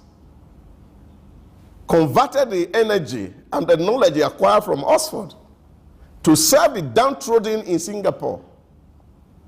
And then they were able to rally around him and pushed him as the leader of the people, Republic of Singapore. Now, this is what is missing in our environment. The people are not even willing to learn. That is the tragedy. Some people are just not trainable. They are not open in their heart. All they are asking you is, how much? How much? Even learning the job and say, okay, give people assignment to do. They are not willing to do it because their heart, their passion is not in the job. So on-the-job training is not a workshop. It's somebody that you are saying, I give somebody an assignment, do this, do this. If you are writing scripts, you say, okay, write this, and then you give somebody an assignment, he just says, I can't do it. And you see grudge in their face. You see it all over them. Disapproval. Some people don't even want to learn something new. They want to do it the same old way. And you know that's how Albert Einstein defined insanity. You can't be doing the same old thing and expect a different result. So this is a problem. Once you have people with a mindset to learn, with a mindset to be trained, then of course, we will find people who are learning. But we are in an environment where there is no incentive from the society itself for people to learn, really know anything. Because in Nigeria, like they say, you can become anything without knowing nothing. As long as there is somebody who knows somebody that can get you into a place. This is a problem. So why do I need to bother myself? Somebody once said to me, I said, there are some, what they call them, the people who carry fire in the office, clerk in the office, that are more powerful than DGs. Because of who brought them to office. And they can even remove a DG. So you can't talk to them. So how do you teach such person? How do you encourage a student to learn when there is, for example, they call it a miracle center, where all they need to do is their parent put in 250,000 and then you give them straight A's in all the courses. So these societal values, whether from parents, whether from teachers, I know in some places, even in schools, those days, where lecturers were actually collecting contract to duplicate projects for students. All these things are the things that are affecting us. And again, it speaks to our value as a people. Let me come from this angle, because it's not just good to talk about the problems. Let's also look at the solutions now. What would be your recommendations if you look at the skill gap between the crop of graduates that you have now and the skills needed on the job? The skill gap. How do we address this skill gap? Because I remember one minister, alluded to the fact that an average Nigerian in Nigeria, or some graduates in Nigeria are not employable because of the skills gap. How do we address this shortfall so that, what are your recommendations on how to address this shortfall where you have graduates meeting up with the skills level required for the labor market? I think one of my friends recently was advocating that we should stop using professors as vice chancellors for universities, and that we need to look for entrepreneurs, business people, who should run university and run it like a business, just the way it's done elsewhere. And if you have such people who run universities like this, then you can actually build a synergy between corporations and the university system, for example. You see, because that synergy that should exist between the town and the gown is critical. How can you teach somebody accounting without the person really understanding how basic bookkeeping is kept in a company? This is a problem. So what should determine the school curriculum? Is what is happening in society. Now you are teaching one curriculum in the last 20 years without revising it, and you are churning out graduates, and the work environment is changing. This is a challenge. So I read accounting in the university, and I don't know how to operate a SAGE application, for example, which is the basic work tool that every accountant is going to use in the workplace. This is where the problem is. You are doing course on cost accounting. You are doing course in the place. But there are this work tool that this man really need at the workplace. He needs to learn those software, his application, how it's used. This is where the problem lies. The lack of synergy between the town and the gown. So going forward, I think that we should be able to create that synergy to happen, where the corporations determine what kind of skill that they require in the workplace, and that should inform the kind of curriculums that are taught in the schools. So in that way, will be the schools be able to supply to the workforce or to the corporations what they need, because that's what the persons there or the students there have been trained. And that way, the job training may not even be necessary, because they come in already knowing what to do. It can just be gaining some experience or becoming more strong in what they do. No, remember some years ago, I was speaking with the corporate communication director, NUC, some years back, and I asked the lady, I see that every day we are giving licenses to new university and all this. What's actually the driving force behind licensing new university? He said, you see, every year, over 1 million Nigerians register for JAMB, and the placement opportunities about 66,000, so a lot of people are not accommodated. And I asked her, assuming you were a baker, and you are baking bread for a population of 100 people, will you bake 1 million bread daily? And he was looking at me. And I asked her, as NUC, have you done an assessment of the graduate needs in our environment before you are expanding the space for more entrants to come in? And he said no. And this is a real issue. You see, the NUC, which for example is a regulatory body for university, should first and foremost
Good morning and welcome to Early Exchange with Blessing Eite, Femi Ayodele, Sam Oruoje, and Idahosa Osamanze. Is a critical element of managing the employee-employer relationship, particularly from... The problem in Nigeria is not corruption. And everybody seems to be very surprised. That corruption is not a problem. How can indigenous languages be promoted in a country like this? Statistics show that less than 10% of Nigeria, the population of Nigeria, has, have access to health insurance. You imagine if our population is about 200 million and... This is Early Exchange, shaping policy, advancing development. Of course, it's still an exchange, and we're talking about skills development and vocational training. Apologies for the interruption earlier. Before we went on that unplanned break, actually, it also was on line of thoughts talking about having a synergy between the town and the gown.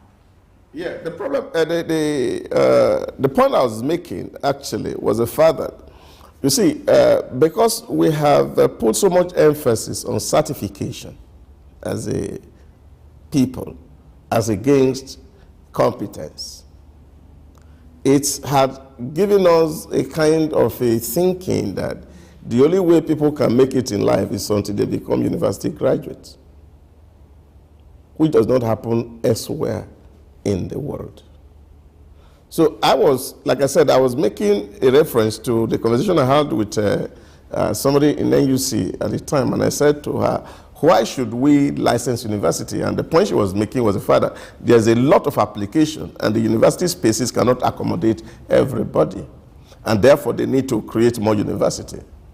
So we're having so much university without really even paying attention to the industry need for graduates.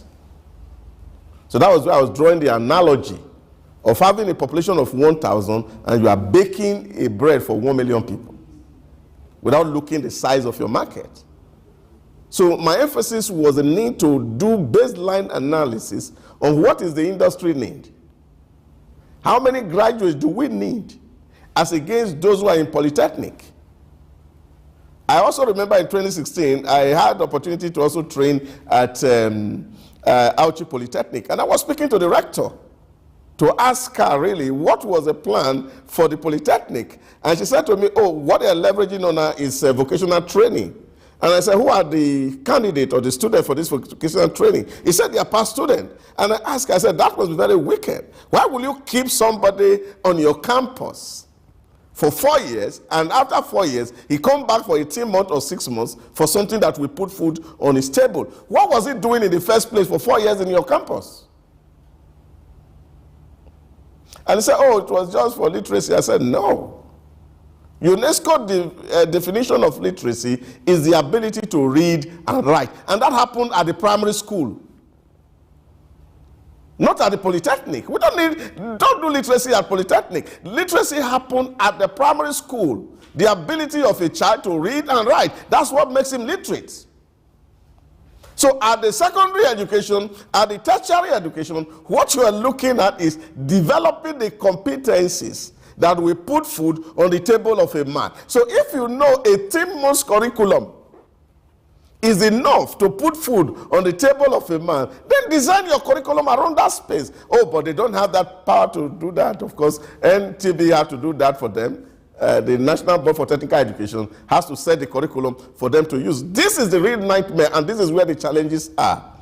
So we need that kind of synergy and interactions between the administrators, the school system itself, and then, of course, the industry. Now, once this triangle are working in harmony, then we'll actually be able to see how we grow a system where you produce graduates that can fit into the employment space. So that's why we're talking about unemployability. If you remember earlier, I mentioned that there are some certain work gap especially with the jackpot syndrome, that a lot of people have visited the bank and you are having opportunities lying down low there and people can't feel it. And you are seeing some Nigeria who are actually working out, doing extra job from Canada so that they can fill those bases, because we don't have the skill competencies in home here to fill those gaps. So what's used, somebody passing through a system for 4 years, and what you're doing is that you are still trying to train these people. Take for example, in the automotive industry, Europe has written that by 2050, all gasoline cars have to be phased out in Europe. So what we are going to be having is electric cars. Now they're already using hybrid. How is our mechanical engineering department fitting into this role? Envisaging what's going to happen in 2050. So all these issues are the things that we should be really involved at, and where people are very serious. I was in Kigali and I asked the guy, and I asked the guy who was a rector in the Polytechnic, how is your school structured? He said there's only one federal university in Kigali. One, University of Kigali, of Rwanda. But they have multiple campuses. You have a college of medicine in one region, college of engineering in another region, college of agriculture in another region, college of business administration in another region. All of them issue one certificate. And once you finish from any of the campuses or college, you get the certificate of the University of Rwanda. In that case, you are able to actually standardize the operations.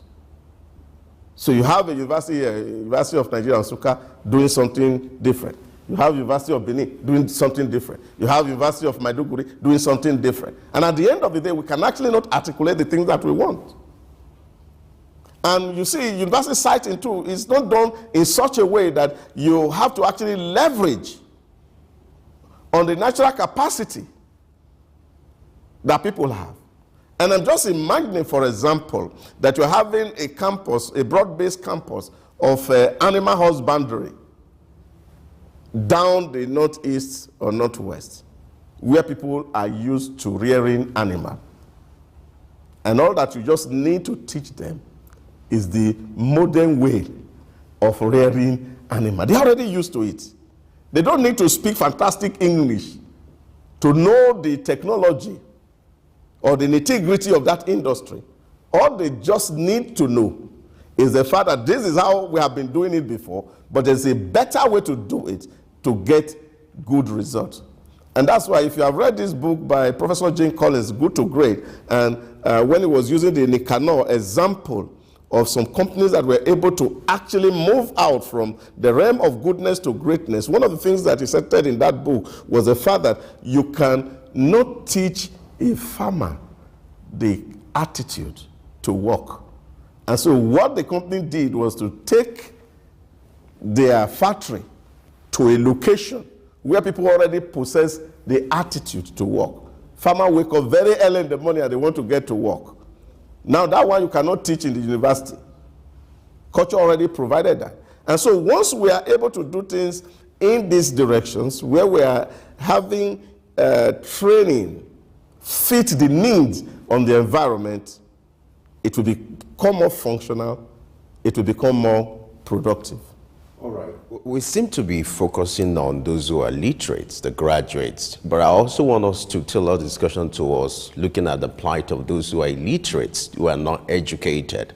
What kind of intervention do you think can be put in place by the government to cater for the needs of people who are not educated, who are illiterate, for them to be able to acquire some skills so that it can bring a level of development to the society? I think it should actually be, how am I going to put it? Like a national policy? A haram, abomination, to even be talking about people who are not literate in our environment. What they are in existence. Yes, I agree with you. I agree with you. The point I'm making is that I think government needs to be more serious, really. to begin to criminalize parents who refuse to send their children to school. Because at that level, at the primary level, it's almost free. Lagos, for example, run a free education from primary up to WAEC.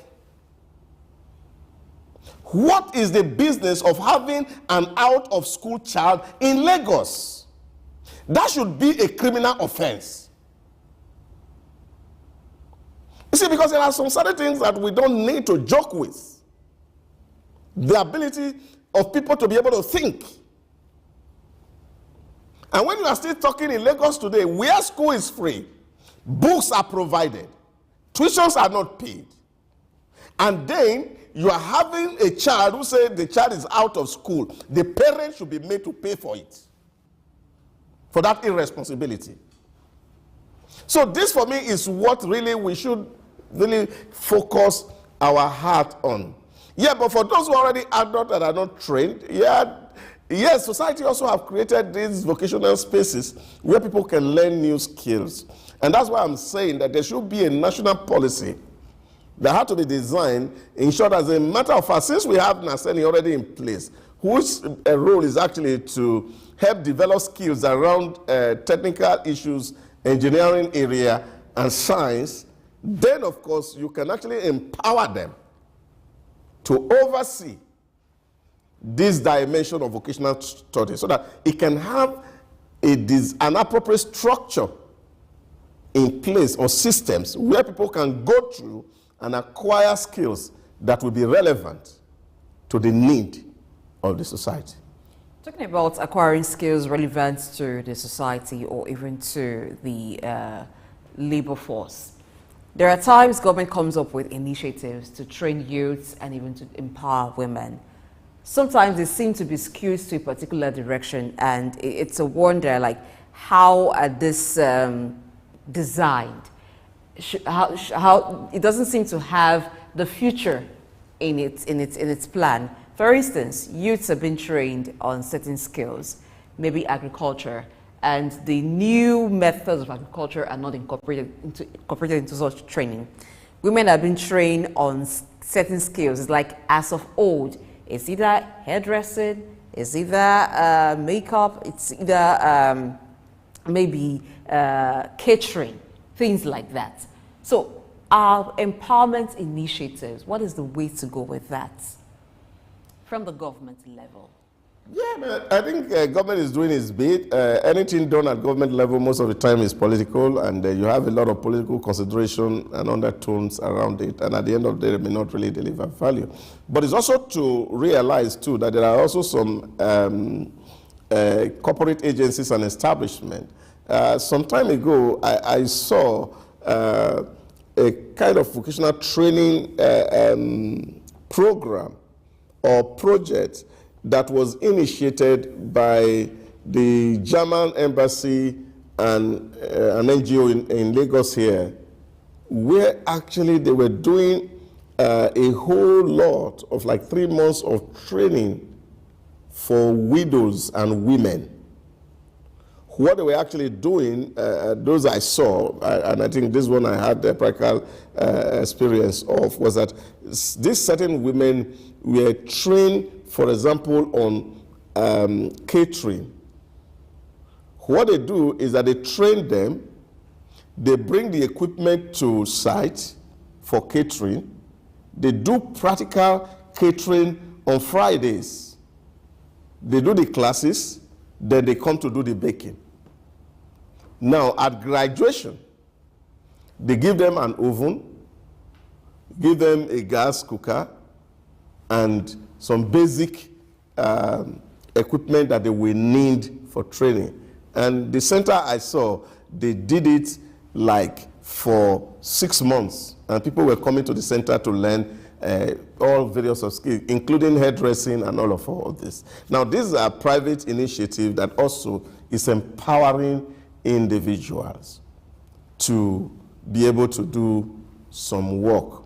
State is also doing some. I also know that in Lagos State, for example, in the area of agriculture, The Ministry of Agri also is doing a whole lot of empowerment for young people and those, of course, who need new skill in the area of agriculture. But I heard one story sometime, but how true this is, I don't know really, where a certain woman was telling me that those who were trained, and they actually gave them seedlings for planting.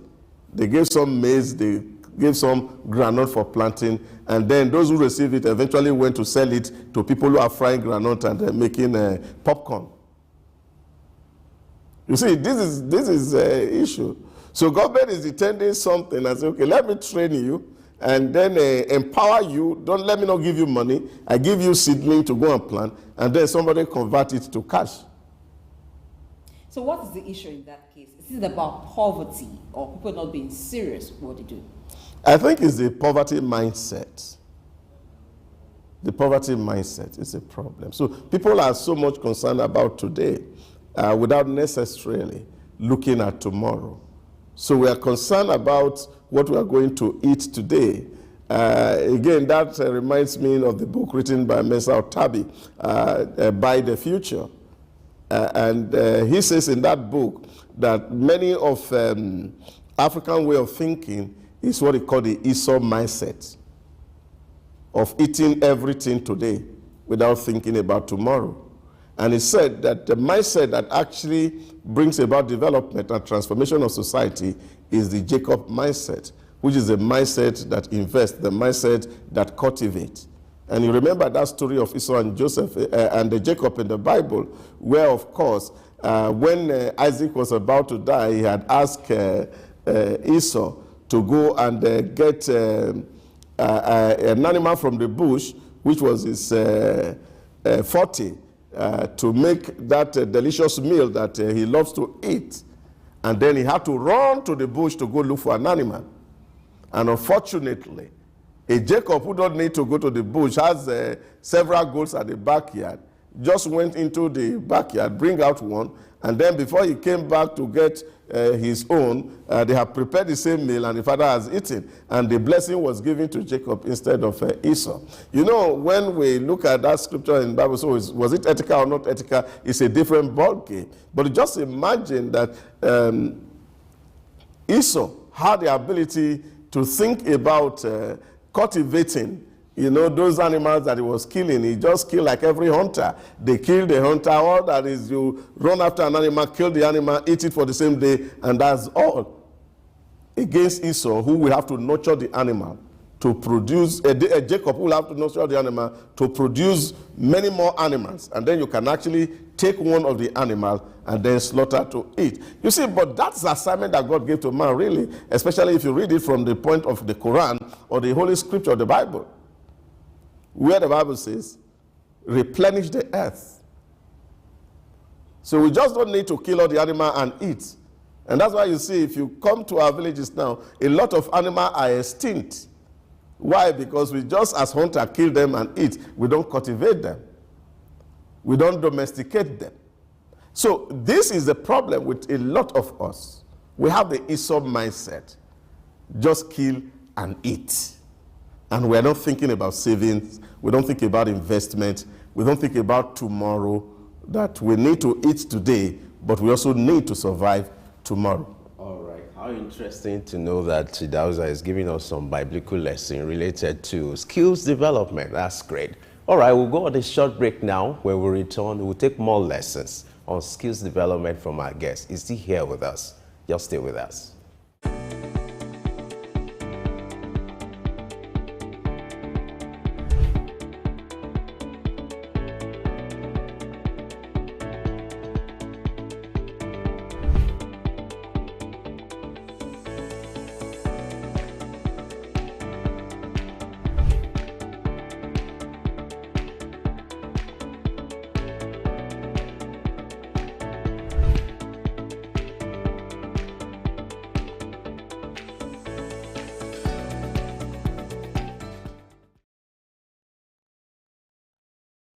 From bricks to brinks, where did we go wrong?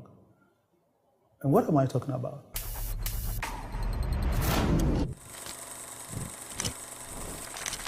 BRICS is actually the acronym of the 4 major emerging economies, namely Brazil, Russia, India, China, and South Africa. Founded in 2009, this body is about development, security, and cooperation. It was actually BRIC. South Africa was added on in 2010.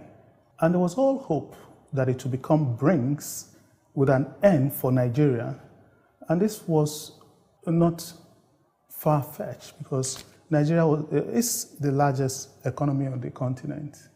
At the height of economic prowess, the GDP of Nigeria in 2014 was about 550 billion against 350 billion for South Africa. In fact, in 2011, then Finance Minister Ngozi Okonjo-Iweala opined that Nigeria will soon be a member of BRICS because the fundamentals were all there. But where did we go wrong? Since 2015, the rule of law, which accounts for about 70% of the wealth of nations, has been on a steep decline in Nigeria. The economy and the socio-political environment have taken a hit. Things seem to be drifting downwards. The distortions in the economy, whether it be subsidy on petroleum or foreign exchange, is creating opportunities for arbitrage, and that encourages prebendalism. And when this happens, you tend to go towards what we call a market society, different from a market economy. In a market society, basic freedoms and rights of people, such as justice and elective office, are on sale to the highest bidder. In this situation, anarchy rules, and the system becomes almost ungovernable. And what has happened is that it engenders a negative perception which international countries pick up on. So what we have today is that the Nigerian passport singles you out for very stringent treatment at international borders. Gone are the days when immigration officers will strike a conversation with you and chat to you about our mesmerizing super ego players. Will these days come back? Will we ever be invited to join the BRICS? Think about it.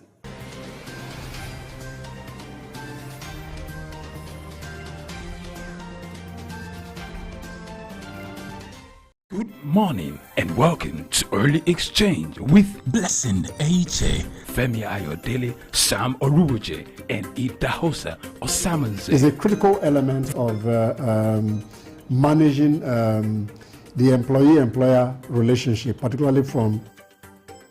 The problem in Nigeria is not corruption, and everybody seems to be very surprised that corruption is not a problem. How can indigenous languages be promoted in a country like this? Statistics show that less than 10% of Nigeria, the population of Nigeria, has have access to health insurance. You imagine if our population is about 200 million and... This is Early Exchange, shaping policy, advancing development. Thanks for being with us. All right, continuing the discussion now on skills development and vocational training. Idahosa Osamanze, Director, Research and Policy, African Development Studies Center, and our INES analyst here at SIC News is still in the studio. He's with us all through the show today. Thank you for being with us. My pleasure to be here. All right, now looking at even the apprenticeship system, there seems to be a development. It seems to be dying out. Unlike the past, you would get people who after school, maybe after secondary school or even after tertiary education, on their own want to acquire a skill. They would enroll to learn some skills elsewhere. But when you visit some business places, sometimes they complain of not receiving much people coming for apprenticeship. And there's also seems to be a trend where there is a a kind of misconception about how you can acquire certain skills. There are different videos online. When you go to YouTube, you can choose to learn different skills on YouTube. So it seems like there's a belief that you do not actually need to be physically in a place enrolling for a skill. All you need to do is get the videos. Can such kind of learning be effective?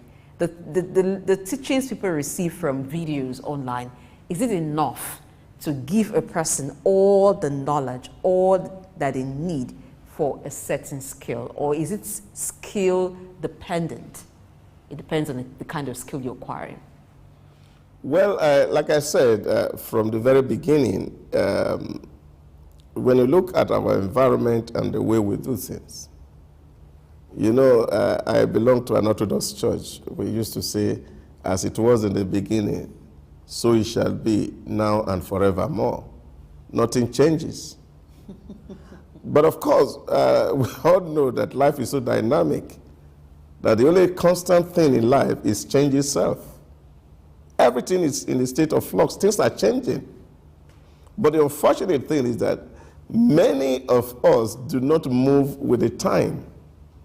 And this is the challenge that we have all faced.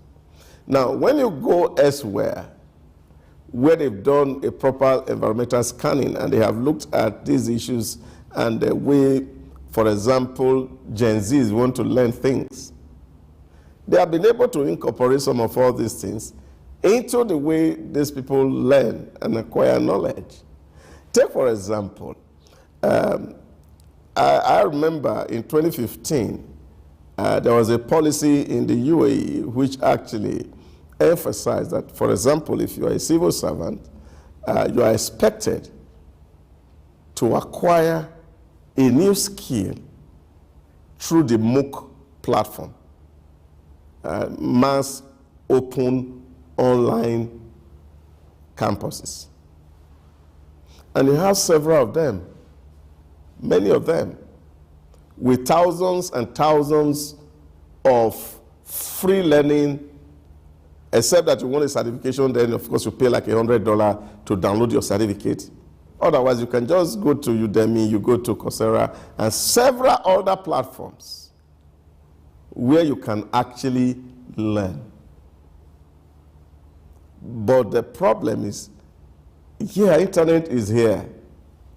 We have smartphone in our hands, and all the things we learn. Do people even take advantage of all these things? You see, I said to people, there's no kind of knowledge you want to acquire today that you cannot find on the internet. You cannot find on the internet. It's there. When I was studying theology, for example, in my theological school, I had to follow master's university curriculum online. I took all their courses online, benchmarking against what I was learning in our own institution here. And it was a whole world of difference for me. But the exposure was massive. That even the courses that people were afraid to handle, I became almost an expert because of following these courses online. You know, I was talking with somebody yesterday and he said, oh, wow, you know, when I teach two opposing courses, I teach philosophy of religion and I teach dogmatic theology, and two of them are opposing. And I say, why should they be opposing? They're not opposing. What's philosophy? It's the way of thinking of a people or a group. There is Christian philosophy. The presuppositions are based on scripture. They are not opposite. They are the same. But you see, the way it's taught here is that you're taking Greek philosophy in place of your Christian philosophy. So this is a problem, and this is a mix-up in the educational space that you find. But when you benchmark yourself against, you can be in Nigeria and follow the curriculum of Oxford or Hague, MIT, or other first-class ivory towers all across the globe, because you can actually access the courses online. There are libraries online that you don't even have any need for issues. So now, like you said, the market for the local entrepreneurs whose job is to do training for people will really die. But that will not suffocate the industry or people acquiring skill, because there are new platforms and new avenue to learn this thing. I wanted to learn how to do akara, so I just downloaded some YouTube on how to fry akara, so now I can make it free. So I didn't need to go to stay with somebody to learn it. I learn it on the YouTube. So it's as simple as that. So people can acquire skill from different platforms. But I think that's one area where we need to educate our children, for example. That yes, you can be doing a major course, but there are other courses you can take online and acquire skills that could be very useful and relevant to you in the course of your life. Let me do a follow-up to that question. You know, apprenticeship is fading. If on a large scale, there's what we call apathy. I think it's the model that is changing. Large-scale apathy. If you look at the crop of young people now, they are not taking interest in that. They rather prefer go to businesses that will fetch them money daily. You know, go to Okada businesses, Yahoo, and things like that. So what kind of challenge does that poses to apprenticeship in Nigeria, and then the need for the survival of this entity in Nigeria? Yeah, that is what I have said. When you have a system that rewards indolence, that rewards mediocrity, that rewards criminality, it will be difficult for people in that climb to be inclined to hard work. This is a challenge that we face. And that's why my emphasis really, I say it everywhere. People keep saying, oh, we have leadership problems. I said, no, it's not leadership problems. It's first and foremost, we discovering ourselves. And then, of course, like Professor Jim Collins says in his book, Good to Great, we must get to that point of facing the brutal facts about our reality. Now, if we don't tell ourselves some very bitter truths, it will be difficult moving forward. See, it's when we face that brutal fact that we can actually now say, oh, this is a weakness, and this is what we should do to addressing this kind of weakness where we find ourselves. You can imagine, growing up as a child, if somebody is known to have criminal intentions, they are completely ostracized from society.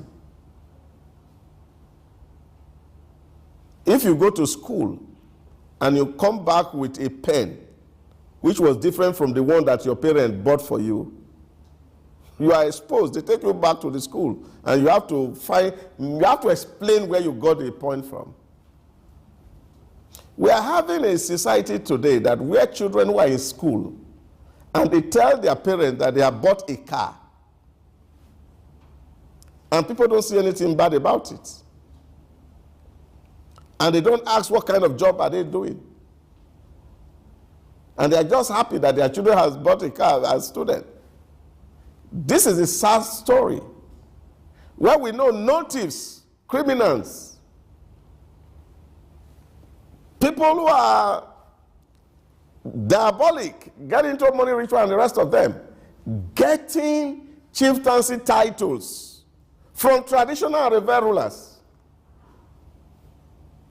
People who are drug barons, given front seats in the churches and in the mosque. This kind of a society will not encourage hard work. A society where people who work hard are not remunerated, but people who are of low virtue get rewarded. Hi. Now, there was a conversation in the public space the other day on how people who come to expose their nakedness on open televisions are rewarded with millions of naira, and those who excel in academics are not even recognized at all. That is our environment. And that cannot engender hard work and productivity. All I just need to do, and I go and panabit my face, open my chest as a woman, wear miniskirt, and then I win 10 million because I'm an open TV show. So why do I need to go and read or to go and learn work if this easy virtue can give me all I need in life? All of us, people go to school to earn a living, Abi, and you are in school and you cannot even earn what these people are earning. People are smoking Morocco all and down, and they are empowered by same society. And those who are diligent are not empowered. This is a problem. This is a tragedy. Now, if you go to the UAE, for example, if you pass a reading competition in the UAE, you win $1 million. And that is at secondary school level. What the system designed that for? To encourage children to read. Annually, every year, there's a national reading competition in the UAE. Books are put on the ground, children are called to come and read them, and the person who finishes and understands what in those books, the UAE government reward them with $1 million. And you know how much that is? That will encourage people to want to learn. Now, when you look at the spirit that was behind the Industrial Revolution in Europe, which came with the Reformation, was the preaching of men like John Calvin, Zwingli, in the whole of Europe, emphasizing what they call the theology of work. That work was important. And if we must make it to heaven, then we must work. Because God is working, those who are made in his image are workers. And if you are not working and you are eating, you are a thief. That was their teaching. And it became a huge challenge in Europe. And of course, Max Weber did a whole lot of study, what he called the Protestant ethics. And there was this thinking, and look, Europe wasn't like as we are today. There were no jobs. People were looking for employment. And then, of course, they came back to John Calvin and asked him, John Calvin, you said that if we don't work, we cannot get to heaven. But there is no work to be done. And John Calvin told them there was job everywhere. And for people to be able to earn a meal in a day, they will need to go to public places. People were sweeping the road. People were cleaning the gutter just to earn a meal for a day. And as they were doing this, a whole new industry came. Policing came, traffic control came, Red Cross came, all manner of volunteerism came. And a whole new industries were created, and people were accommodated into it. Just because somebody came out and said, the scripture says, if you cannot work, you must not eat. And if you are working, if you are not working and you are eating, you are going to hell. And the people didn't want to go to hell. And so they needed to be able to earn every food they eat in a day. So they got themselves into volunteers and they were working. And then, of course, Calvin knew that as people who were doing this volunteering, cleaning the road and all these things, that of course there's going to be a lot of discouragement. What he was now preaching was that all work is work. No one should be valued more than the other. That we must have equal recognition for work. So the cleaner and the manager, they are all both working. And so one must not be treated as inferior because all are contributing. And that was sustained. And what that makes is that people are able now to work. Now, what do we have in our environment? This segregation about work, and you have somebody who is, everybody want to wear suit because that's the only way we feel work is. So we don't want to get our hands soiled, we don't want to get our hands dirty. So we are leaving the menial jobs for foreigners, and then we are looking for white-collar jobs that are not available, and then we say there is no job in the environment. This is the tragedy we all face. And this is where we need to change our mind and our orientation and see how we can adopt this new thinking and align ourselves with what is happening globally. My friend's son, 14-year-old, learned a whole lot of coding in Paris during the 1 year of COVID-19, staying at home. They gave them laptop and they were allowed to learn new things. And today he's doing gig job while still in school, just a 16-year-old.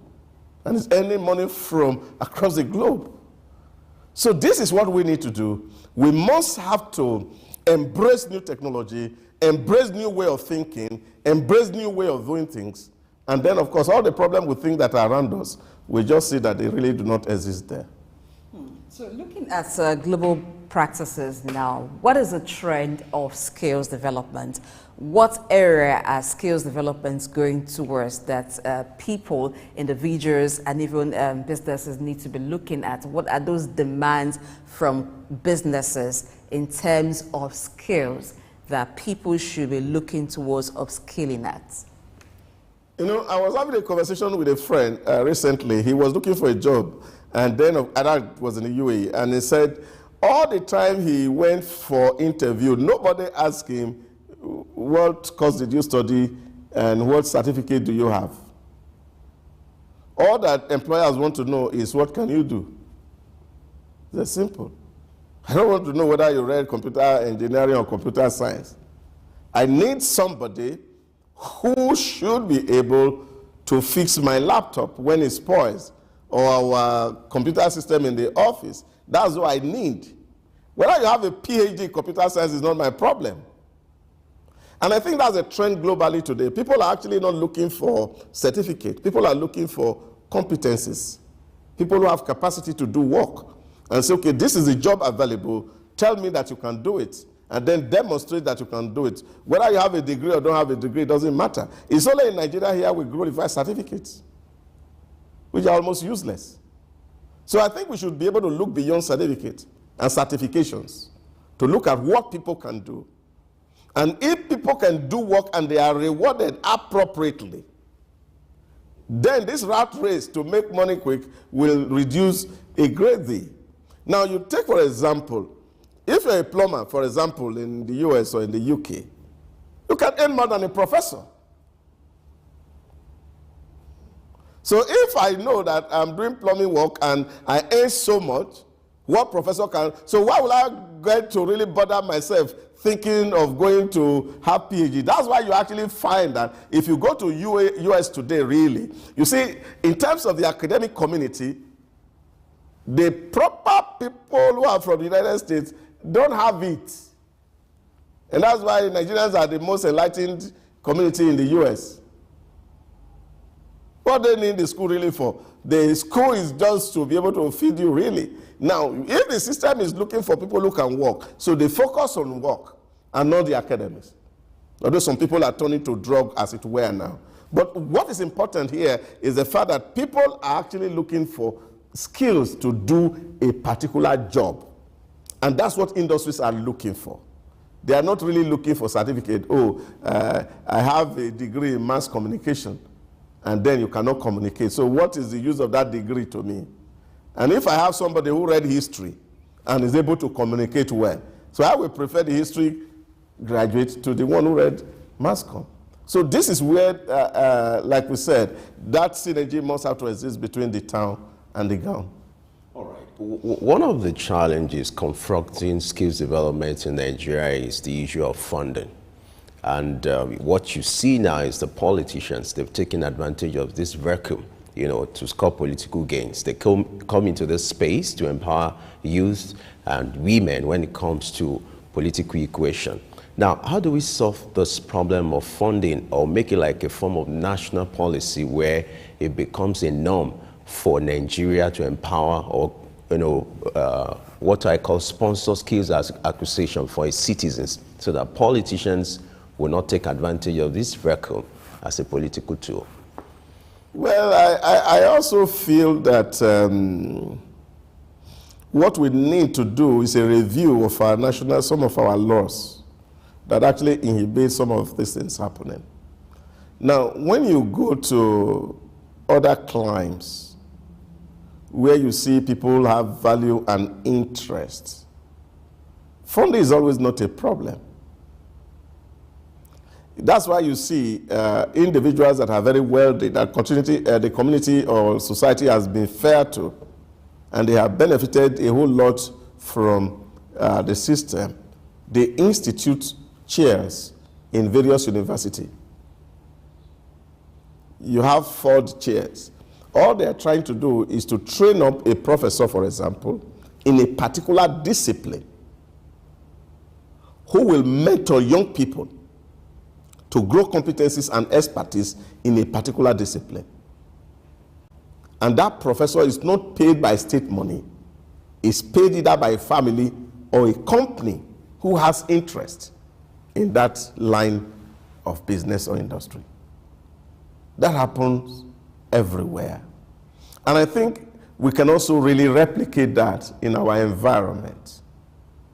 Where, for example, people who are producing, take for example cement or woodwork or anything, will deliberately put fund in the university, for example, to train people in line with what their industry require. But you see, the problem here is that somehow there are some certain things you cannot do here until, I don't know if that law has changed now. I was talking with somebody, I think it was somewhere in Ikorodu, and I said, look at the road that gets into your factory. Why can't you fix this road? Oh, he said there's a law that said, oh, we can't fix the road. If we must fix it, we have to pass the money through the politician. Because the law says an individual cannot build a road for the nation. That's a retrogressive law. Now, if you give the money to the politician award the job to somebody who will not even be ready to do the job, and you have passed your money and then you don't see any job done. Why would the law forbid factories, for example, to build roads? So some of those laws we need to change. And if those laws are changed, then funding can become easy. I bring money, and I also want to see that the money that I'm putting in this system is working for me. Not for me to put money in a system, and then I said, okay, I have a chair in a university for this professor to do a certain research that will benefit society. And then, of course, I don't have control over how that money is spent, and as the vice chancellor will determine whether the professor get the money to do the research or not. Now, once you have those kind of barriers, it will be difficult for private investors to get into the system and want to fund some of all these things. And I think this is area where, again, we need to speak to the issue of responsibility and accountability within our system. You know, you give money to some people to do some work, and they are not accountable. You can't call them to account to say, okay, you received this X amount of money in the last 1 year. Please come and tell us how you spend the money. Like TED Fund, for example. Companies are paying 1% or 2% of their profit to fund research and infrastructure development in the university.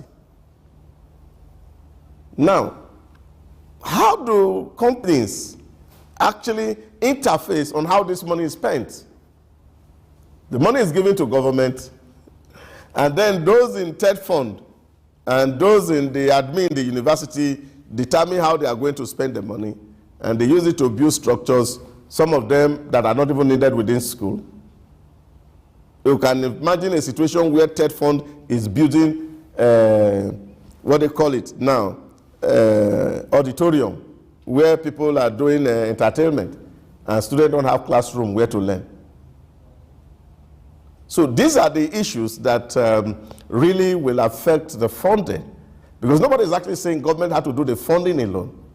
Private businesses also want to fund. But people want to see that the system that we're funding is actually accountable, that you are putting money down and you are seeing what the money is doing for you. Okay. And that means that those who the money is given to do proper needs assessments to know where the money is needed, and so they channel it into use. When it's used well, it will attract other persons or other organizations and even governments to give more funding. Thank you very much, Idahosa Samaze, for being with us on the show today. It's been a long discussion talking about skills development and vocational training, because it is quite important, not just for the individuals as it helps them earn, but for the different sectors. There are places you and I will go to, we need someone with a particular skill to offer a certain service. So it goes round. As much as it provides income for those who are skilled in different kinds of areas, it helps the economy and it helps the society function very well. So it's for you as a person who is looking for a skill to acquire, to know what the market demands, to know what the employers need, so that you know the area to acquire a particular skill in. Whatever you do, ensure that you do learn it well and you're good at it. That's the only way you can attract good value to yourself. I am Blessing Aiche. That has been the show today. Thank you for watching. Tomorrow, Exchange will return 7 a.m. West African time. Thank you for watching. Femi. All right, remember, the only constant thing in life is change. You have to keep evolving as an individual. You have to keep learning. That's the essence of skill development. Don't forget, you can also do a catch-up on our YouTube channel. Go on our social media platform to do a catch-up on early exchange. And don't forget, Business Insight is coming up next. I am Femi Ayodele. Bye for now.